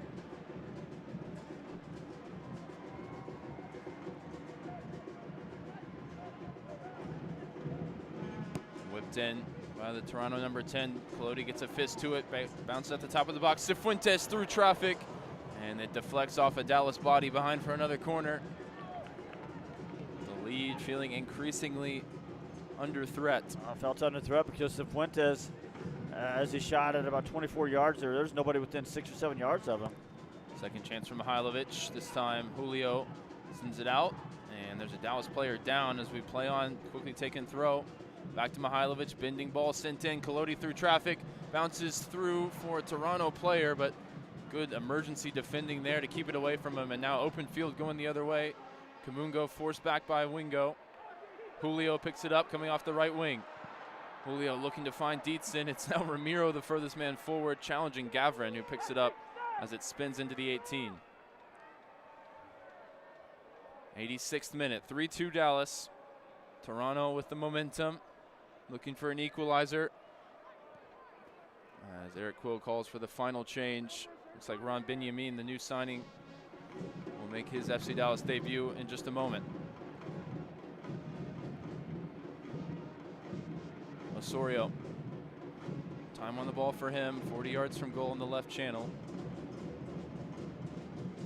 Edwards to Cifuentes, out to Osorio. Has an assist on the night, but was off target with that pass, looking for Shallowy. Out for a Dallas throw.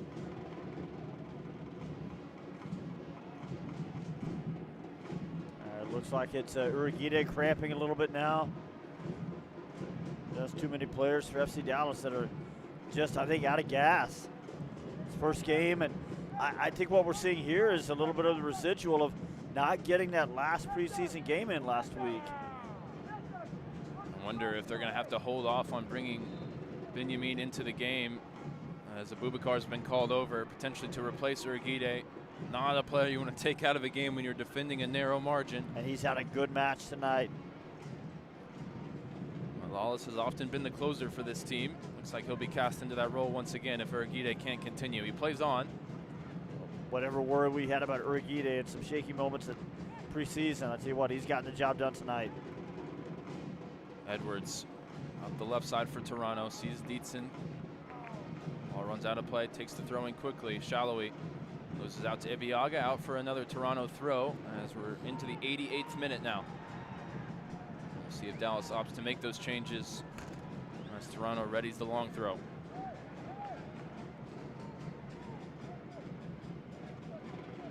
Edwards, the Toronto boy, now back with his hometown club, launches this throw in into the feet of Petter Musa. And Musa puts it out in front of Anderson Julio for a foot race between he and Wingo, who had the head start. Wingo back for Gavrin. Musa with some more great defensive work there.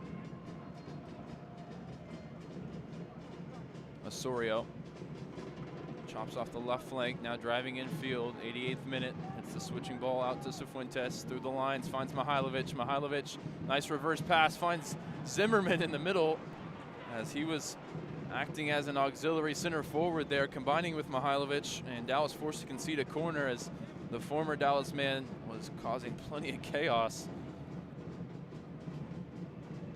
And now he'll be the main target for this corner kick. Now substitute still waiting for FC Dallas as Mihailovic approaches this one, addresses it into the middle. Bodies go up, nobody makes meaningful contact. He breaks at the back post for Edwards. Service sent in, volleyed goalwards. Shackmore gets it away, but not clear. Edwards, second chance at it, cuts back to his right foot, finds Osorio, chipped in, headed up into the air. Dietzen high but not far at the clearance. Now Ramiro brings it down. And Ramiro has been called for a handball as he brought that down on top of the box. Don't believe it's in the box. It's outside the penalty area, but it's just chaos right now for FC Dallas. They just can't get themselves together defensively. It's a dangerous free kick now. And there is few in the league outside of the club in Miami that you would want standing over this free kick more than Georgi Mihailovic.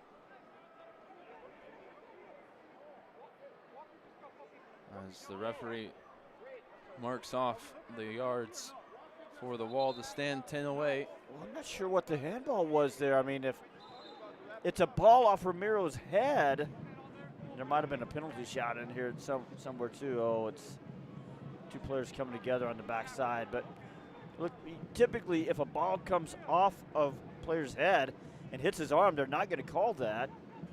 Tim Ford decided to.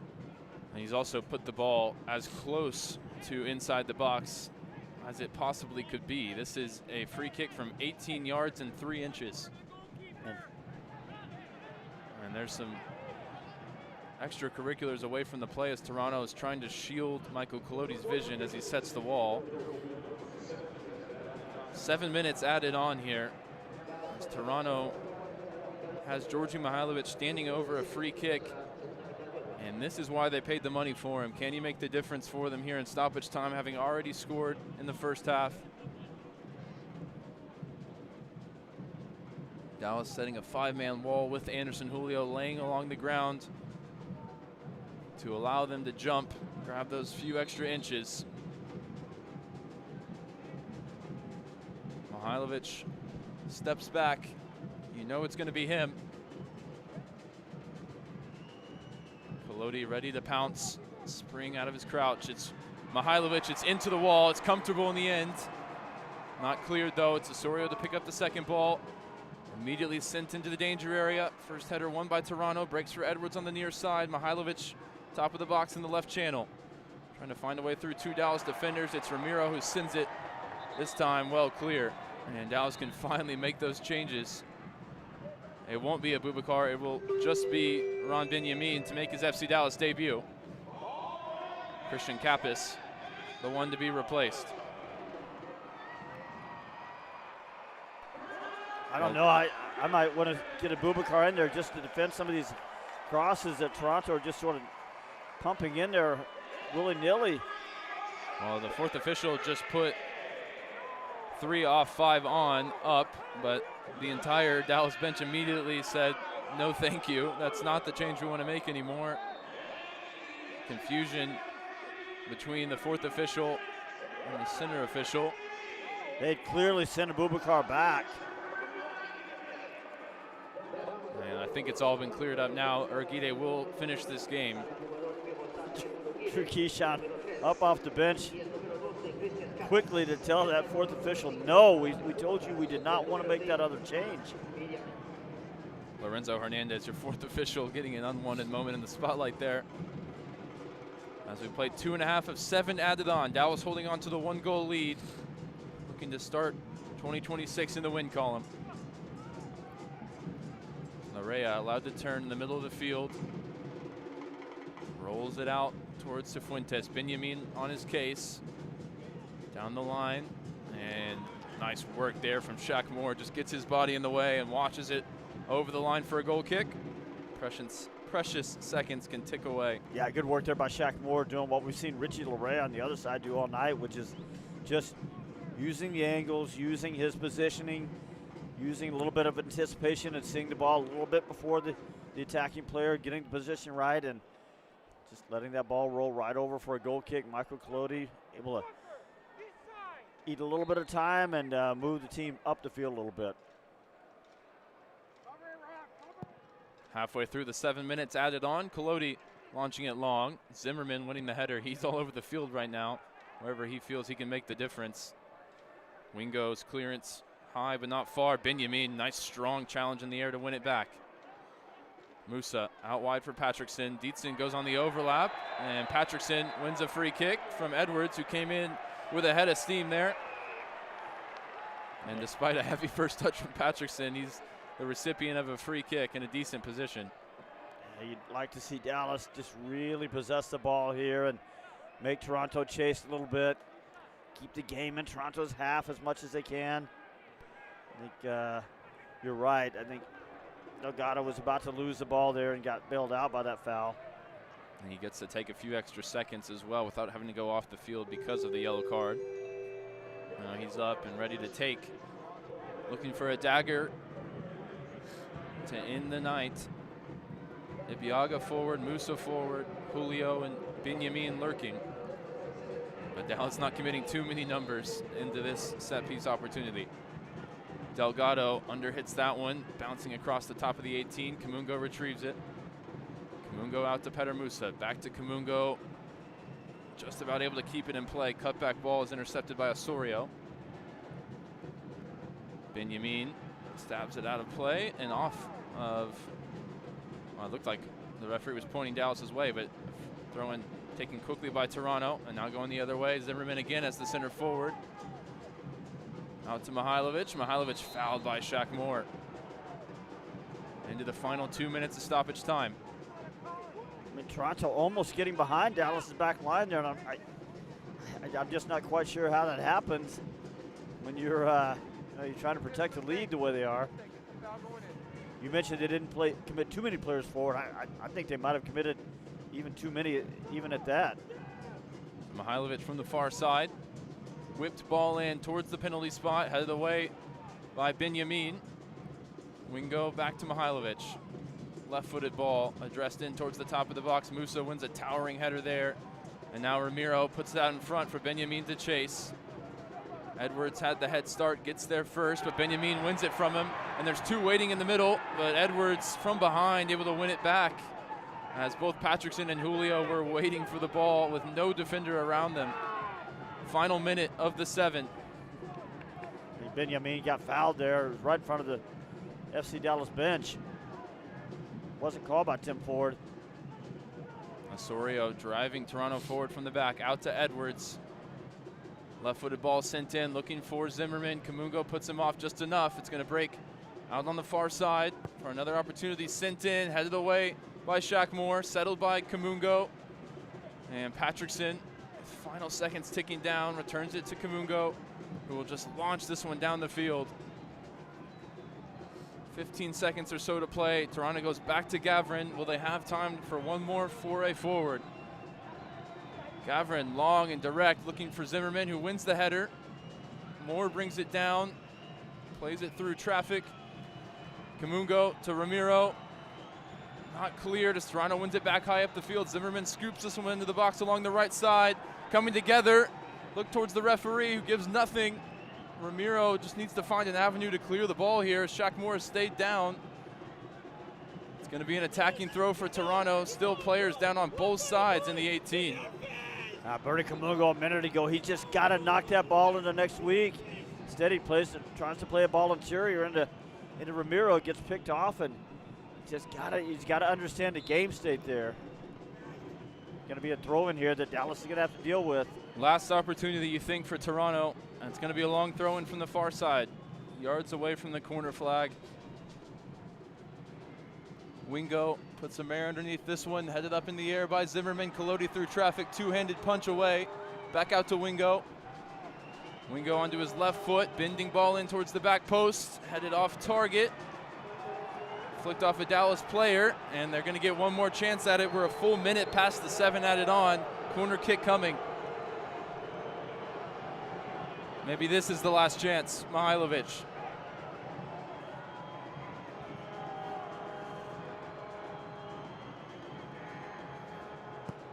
In swinging service into the penalty area, headed away, top of the box, Edwards off target, and that will do it.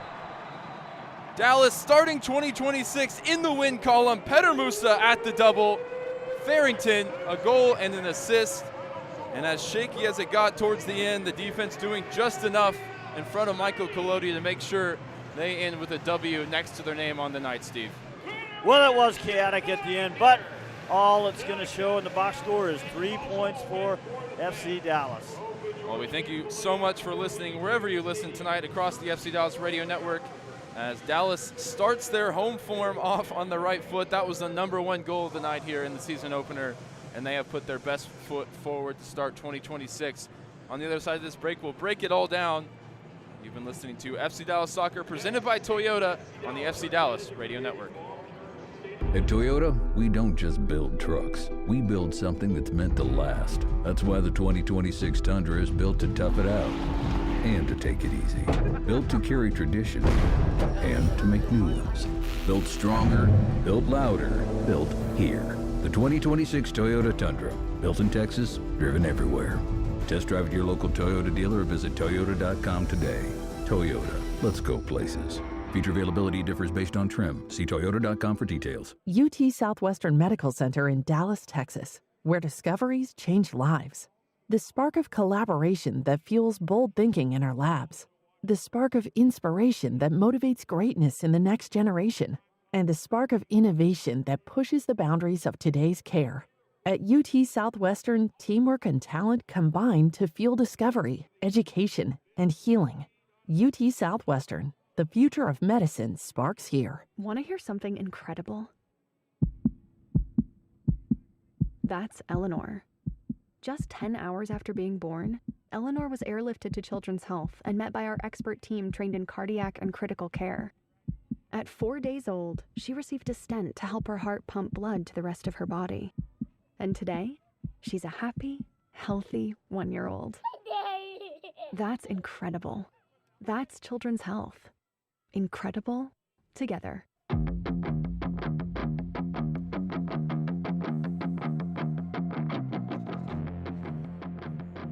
After 90 long minutes at Toyota Stadium tonight, it's FC Dallas opening their MLS campaign in 2026 with a victory 3-2 over Toronto FC. Hello, everybody. It is the FC Dallas pregame show brought to you tonight by your local Toyota dealer, Toyota. Let's go places. It's also brought to you tonight by UMB Bank. See how UMB can help you achieve your business goals.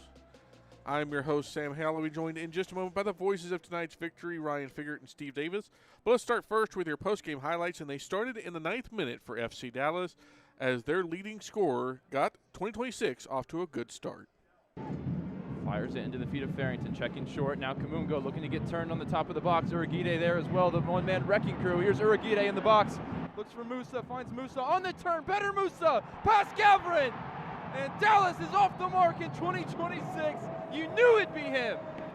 Musa's first of the game, first of the season, made it 1-0 Dallas in the 9th minute. But it was only 6 minutes later, Georgi Mihailovic for Toronto, a pest all night for Dallas, scores his first goal of 2026. That made it 1-1 in the 15th minute.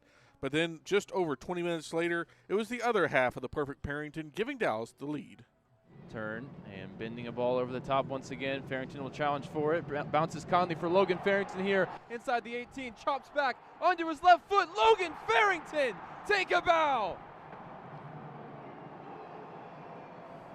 Musa drops the dime from half field. Logan Farrington with the footwork and the finish. And it's 2-1 to Dallas here in the first half. The Big Dog opens his 2026 account in the 38th minute tonight. That made it 2-1 Dallas. That was the score at the half. Dallas held the lead for about 20 minutes after a halftime whistle until Derek Etienne Jr. just kind of bonked one past a dive. Michael Collodi. It was a spilled shot on a previous that Etienne just pounced on, and that made it 2-2 all in the 67th minute. Dallas made some changes a couple minutes later, and they paid off as it was once again Petter Musa giving Dallas the lead. Musa between the lines, looking to get turned. Osorio, and finds Farrington in along the 18. Cross deflected up into the air, looking for Musa. Kappas keeps it alive. Bernie Kamungo, corner of the box. Ahead for Farrington. Farrington, right-footed ball sent in. Petter Musa! Petter Musa at the double! Spotted by Farrington with an inch-perfect cross, and Petter Musa puts the team on his back once again. First brace of the year for Petter Musa, his second on the season. First assist on the year for his strike partner, Logan Farrington. And that was enough as Dallas saw out the remaining about 25 minutes, although it was a bit of a nail-biter, as we will talk about here on the postgame show. But first, let's get you tonight's postgame stats, and those are brought to you by UMB Bank. Dallas ended up losing the possession battle 48-52. Each team had 13 shots, but Toronto had 7 of those on target. Dallas only 3, although it's worth noting all 3 of those were goals. 7 corners for the visitors, 3 for the home side. You had 5 saves for Michael Collodi, no saves for Luka Gavrin. 17 fouls for Dallas, 1 yellow card that went to Petter Musa. 11 fouls, 2 yellow cards tonight for the Reds of Toronto. And now let's bring in the voices of tonight's victory. It's Ryan Figert, it's Steve Davis. And Ryan, job one on opening night is usually very simple. Win the game. And we'll talk about how Dallas did that in just a minute, but at the very least, they accomplished goal 1 of 2026. Yeah, I think they showed us some positive signs in terms of growth with the attacking play, particularly in the first half, and some of the press higher up the field. Ultimately, coming into the season, we felt like this team was going to be built on the back of the strike partnership, which was absolutely in mid-season form tonight between Farrington, goal and assist, Musa, 2 goals, and then the grit at the other end. And we saw that towards the end, even as it got a little bit shaky, some big moments from Shaq Moore, from Urquide, from Ibiaga, and Collodi coming out through traffic. So the quality at the one end and the quality of defending, but also just the determinedness, the doggedness at the other end was enough to get the job done tonight. This will be far from the prettiest performance that Dallas puts in 2026, but ultimately, as you said, you've got to get in the win column, particularly at home after what happened in 2025. I think what you saw tonight was what looked more like the final preseason game. Just a little bit of a lack of sharpness, some of the skill stuff. We saw some players cramping that we usually wouldn't see. I think we saw some defensive rotations that will be cleaned up a little bit, some gappiness in the back that will get cleaned up a little bit. But everything, I echo everything that my partner Ryan just said, that when you go out and win your individual battles, when you get aggressive in the right moments, and I think the changes that the attacking changes that Eric Quill brought in, I know I'm covering a lot of ground here that we'll go back and sort of explore a little bit further, but I think you bring those things to the table, and it sort of made up for that lack of sharpness and the lack of that last preseason game that they didn't get in. So I think good job of FC Dallas tonight to understand the moment, find a way in a match that they weren't at their best. I think they're going to get better, but good job of finding the way, largely by winning individual battles all over the field. 6 wins out of 17 at home in 2025. So to start with 1 from 1, you couldn't have asked for more, particularly with a good Nashville team coming next week. And I think as well, you look at how Dallas did it. Like, it wasn't exactly a debutante ball situation. It wasn't very pretty at times, but they were able to get their way through. They found the way, and that's what good teams do ultimately, Ryan. They find ways to get those victories. And we saw too many times, especially in the first half of last year, where Dallas would get up and they'd either concede the tying and winning goals or just throw away points. And tonight they didn't do it. Instead of finding a way to win, they were finding a way to lose a lot of games in 2025. And that's sort of hearkening back to the slogan of the Oscar Pereira days, which was Busca la Forma, find the way. And on the night when the hoops returned for the first time in a long time, it feels good to see a team gritting out the game like that in the way that some of the best Dallas teams of the 2016 era and before did. Just, it felt like a throwback performance in that way. Although you have to say Dallas has never had a number 9 as capable as Petter Musa, and Logan Farrington is proving a really quality foil to him as well. That's something new is having a genuinely a world-class number 9 up front for FC Dallas, and it's fun every single week. Well,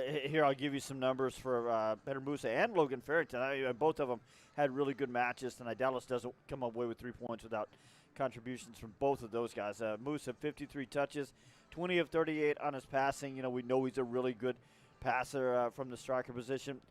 At the other end, though, 4 clearances, 6 recoveries, so he's getting it done on both sides. Battling Walker Zimmerman, year in, year out, especially when Zimmerman is healthy, all through the years at Dallas, at LA, at Nashville, now in Toronto. He's winning the aerial battles. Well, aerial battles tonight, it's most of those are with Petter Musa. Musa comes away 3 of 6 of those, so really just filling up the box score there. Logan Farrington, 53 touches himself, 6 of 9 on his dribbles.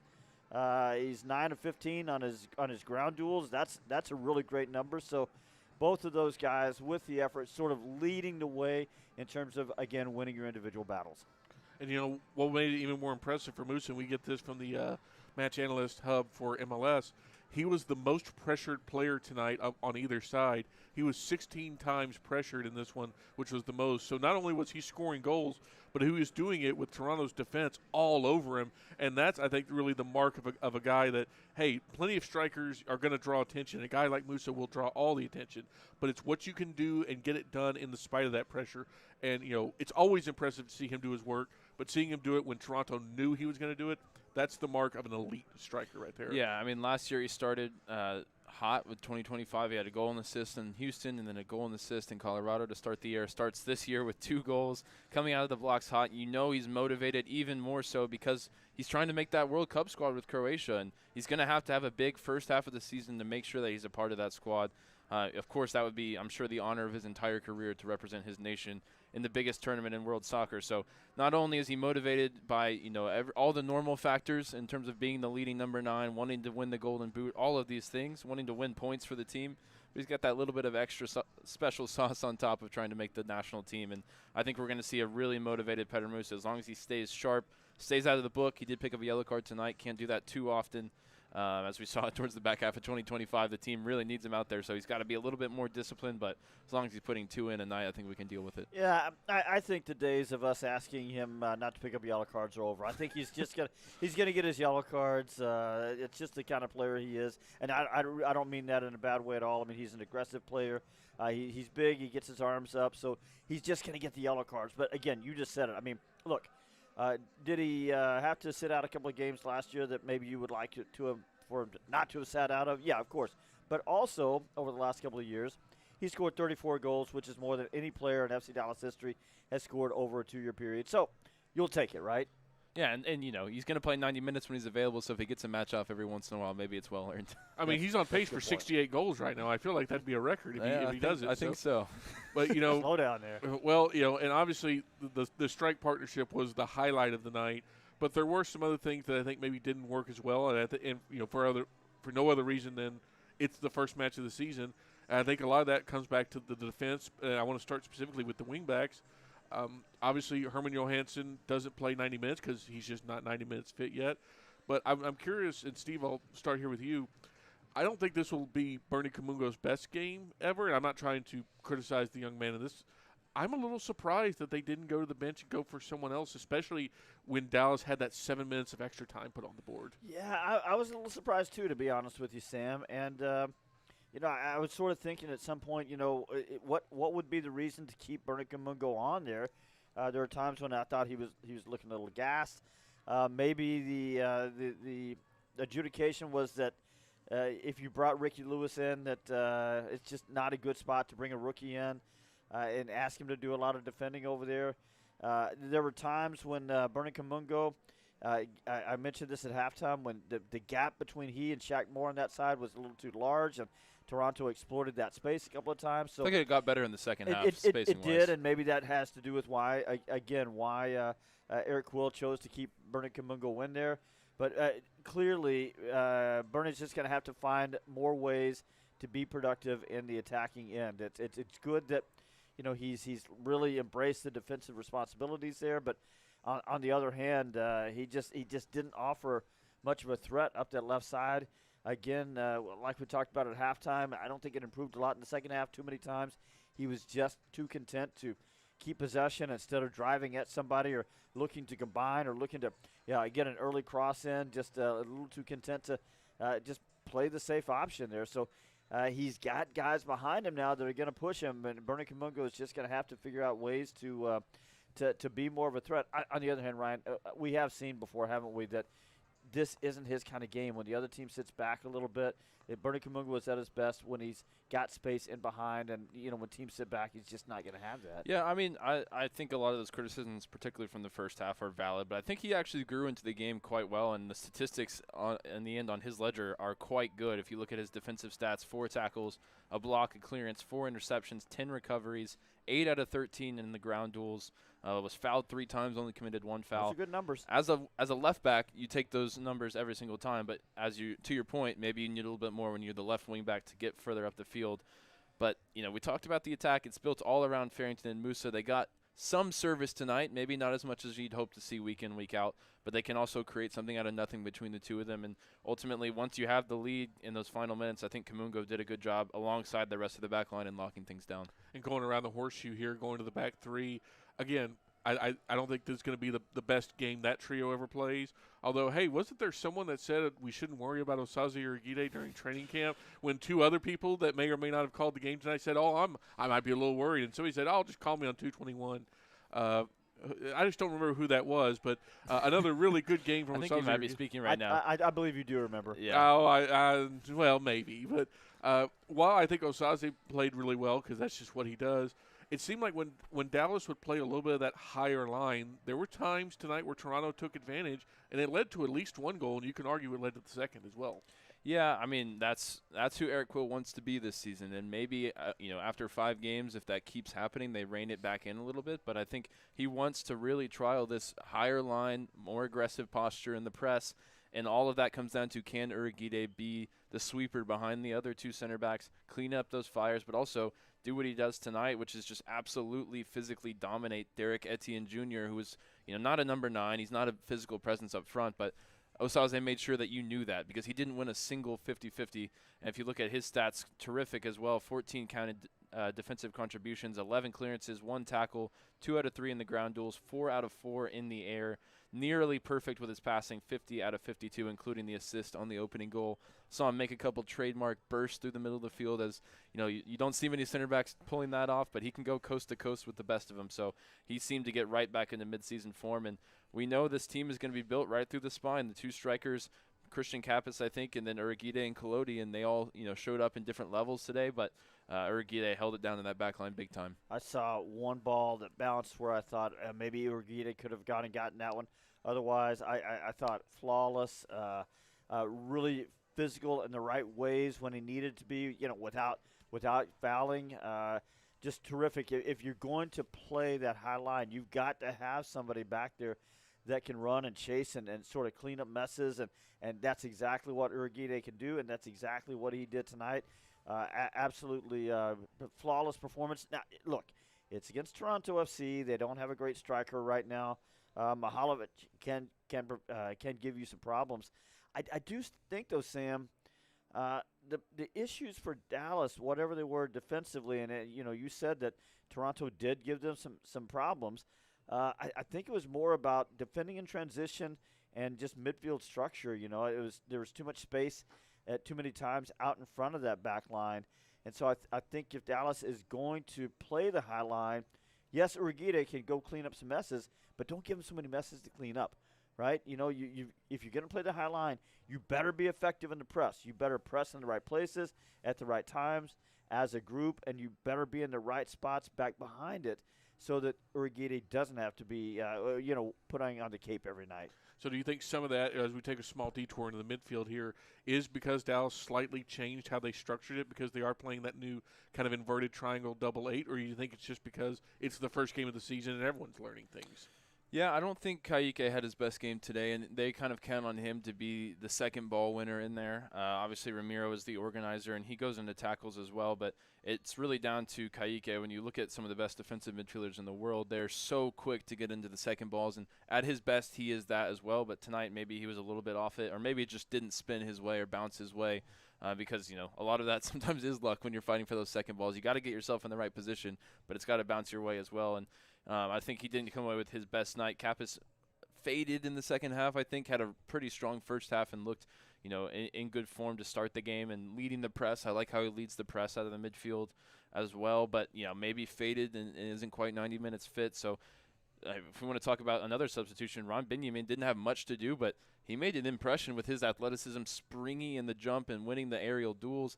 Should have probably drawn a foul. If not, he would have put the ball across for most likely the fourth goal on the night. He showed me something as well, that he's ready to potentially get some more time and be a contributor for this team early in his FC Dallas career. Big tackle over on the other side of the field also for Benjamin. And you're right, in very limited minutes. And I was going to say that I think Kaique, as Benjamin gets more into the flow here, I think it's going to push Kaique to be better, because right now, you know, until Benjamin, you know, understands what Eric Quill wants and gets a little bit more fit, Kaique probably doesn't have a lot of competition behind him, but very quickly I think Benjamin is going to push him, and then Kaique is just going to have to be a little bit better. He's going to have to be a little bit more ball secure. He's going to have to understand a little bit better about positioning and, you know, when to go try to recover a ball or when to go tackle and when just to play angles, play positions. Otherwise, you know, Benjamin's going to get in there and win that spot. Well, and it may not just be Benjamin, because once Joaquin Valiente becomes eligible to play, he's going to be in contention for that as well, which might mean Kappas could slide back and be next to Ramiro. So there's going to be, you know, here we could be talking about in a couple weeks a lot of competition in that midfield for Dallas for guys, you know, like 5 or 6 guys competing for 3 spots, which would be pretty huge just in general. I think the big story coming out of this one, in addition to obviously the perfect Parrington having themselves just a whopper of a night, the debut of Herman Johansson going about 10 minutes more than we all expected.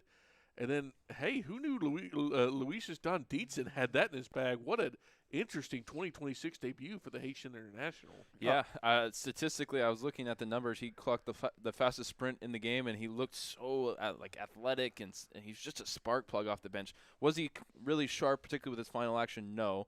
He had a couple of shots that he didn't get really close enough to the target to really test the goalkeeper.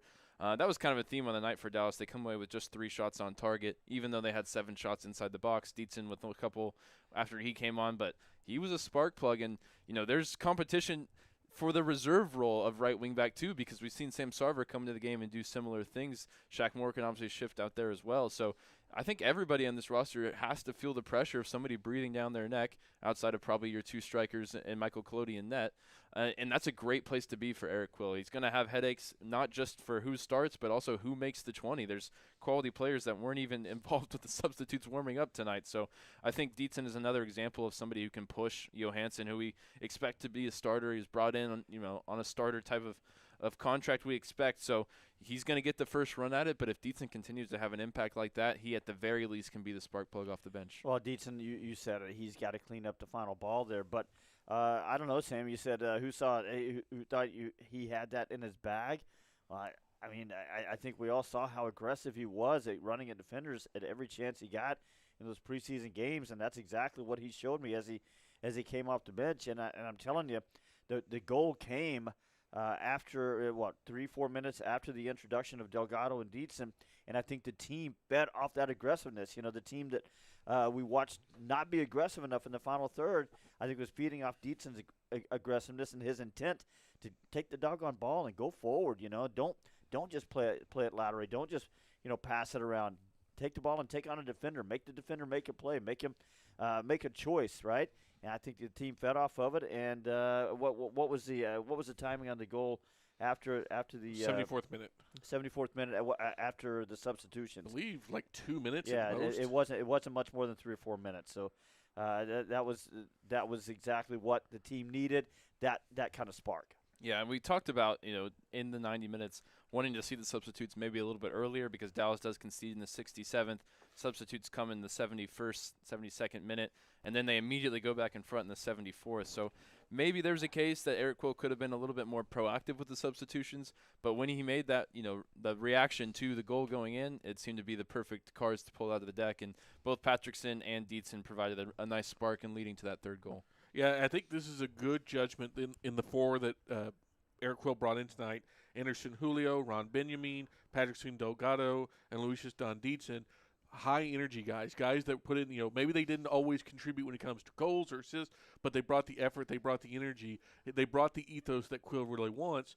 And, we've known since last year that's kind of his general get down. But tonight really reinforced that if you want to play in games, whether it's as a starter or as a reserve, that's the kind of thing you're going to need to bring. So that, I think, sets the tone going into next week. Absolutely. I mean, it's hard to pick against a winning 11, but I think there's some guys that have made a case, and we don't know if Valiente might be available as well. Probably wouldn't be, contending for a starting spot right away, but you don't know. If he gets in here and he lights it up in training, maybe he's in there. It's a different test coming next week. Toronto is very much still being built on the fly here, waiting for their new designated player, waiting for a couple guys to get back from injury. It wasn't the sternest test, I think, that Dallas will face by any means. Nashville may be one of the sterner tests they face here at Toyota Stadium. So looking ahead to next week, they're going to have to lock things down defensively. We're about to face one of the best trios of designated players across the entire league. College football coaches, back when I was a little bit more in touch with the college football game, they used to say that back when there was conferences and they were kind of geographic and money was in paper bags. They used to tell me that you made the biggest improvements between your first and second game of the season, and I think that's what we're going to see from FC Dallas. I think they're going to get on the training ground this week. They're going to tighten up some of those areas, and then a guy like Herman Johansson, I think you'll see a little bit more of what he can do. Maybe they can unleash Bernie Kamungo in a few better spots there. I think Nashville won't sit as deep as maybe Toronto did at times tonight, so maybe they can see a little bit more from Kamungo. I think Kappas maybe I think he's going to start again next week in that same role, and I think maybe he'll get a little bit more familiar with where to pick out the spots and be able to turn and go. Kaike maybe can clean up a little bit of his work. So I think it's going to be a tougher test next week against Nashville, but I also think that we're going to see a little better version of FC Dallas. Well, before we turn off the open light here on FC Dallas 3, Toronto FC 2, do we have any stray thoughts lingering out in the universe? Man, we are in for a fun season with this strike partnership up top. They're going to produce moments every single night, and it's exciting to know you've got two guys up front that are going to prove that they can make the difference week in, week out. We talked about the motivations for both of them, but Logan Farrington, we've seen it all preseason long. He seems so dialed in, so sharp, seems much improved going into year 3, and he just continues to grow and grow and grow, and who better to play alongside than one of his best friends and somebody he can look to as a role model on the field as well in Petter Musa. I mean, those two are so much fun to watch together, and we got a whole year of it. It's exciting. I guess the only other thing I would add here, we really haven't talked about the goalkeepers. On one side, a little bit of a weird night for Toronto FC goalkeeper. Zero saves. No saves, and yet he concedes 3 goals. A couple of those, there were some deflections in there. So not picking on him, I'm just saying it's just kind of a weird stat line. And on the other side, Michael Collodi, I guess you could say maybe he spilled one, but it was a tough shot to handle. You knew Shally was going to find a way to make an impact. Boy, you sure did. But his aggressiveness coming off the line, man, it pays.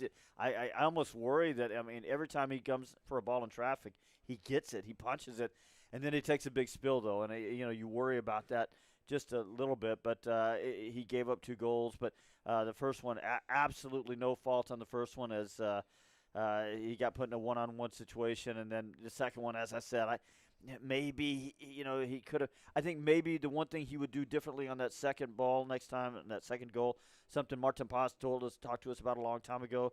He said here, the ball is wet. Even later when it gets hot, the ball is sweaty. You got to punch more of those. He tried to sort of catch it, and he did spill that one just a little bit maybe. But overall, I think a good night for Michael Collodi. Well, obviously, a win is a win for Dallas. They start with 3 points. But as Ryan's already mentioned, it doesn't get easier as next week the Dallas is back at Toyota Stadium.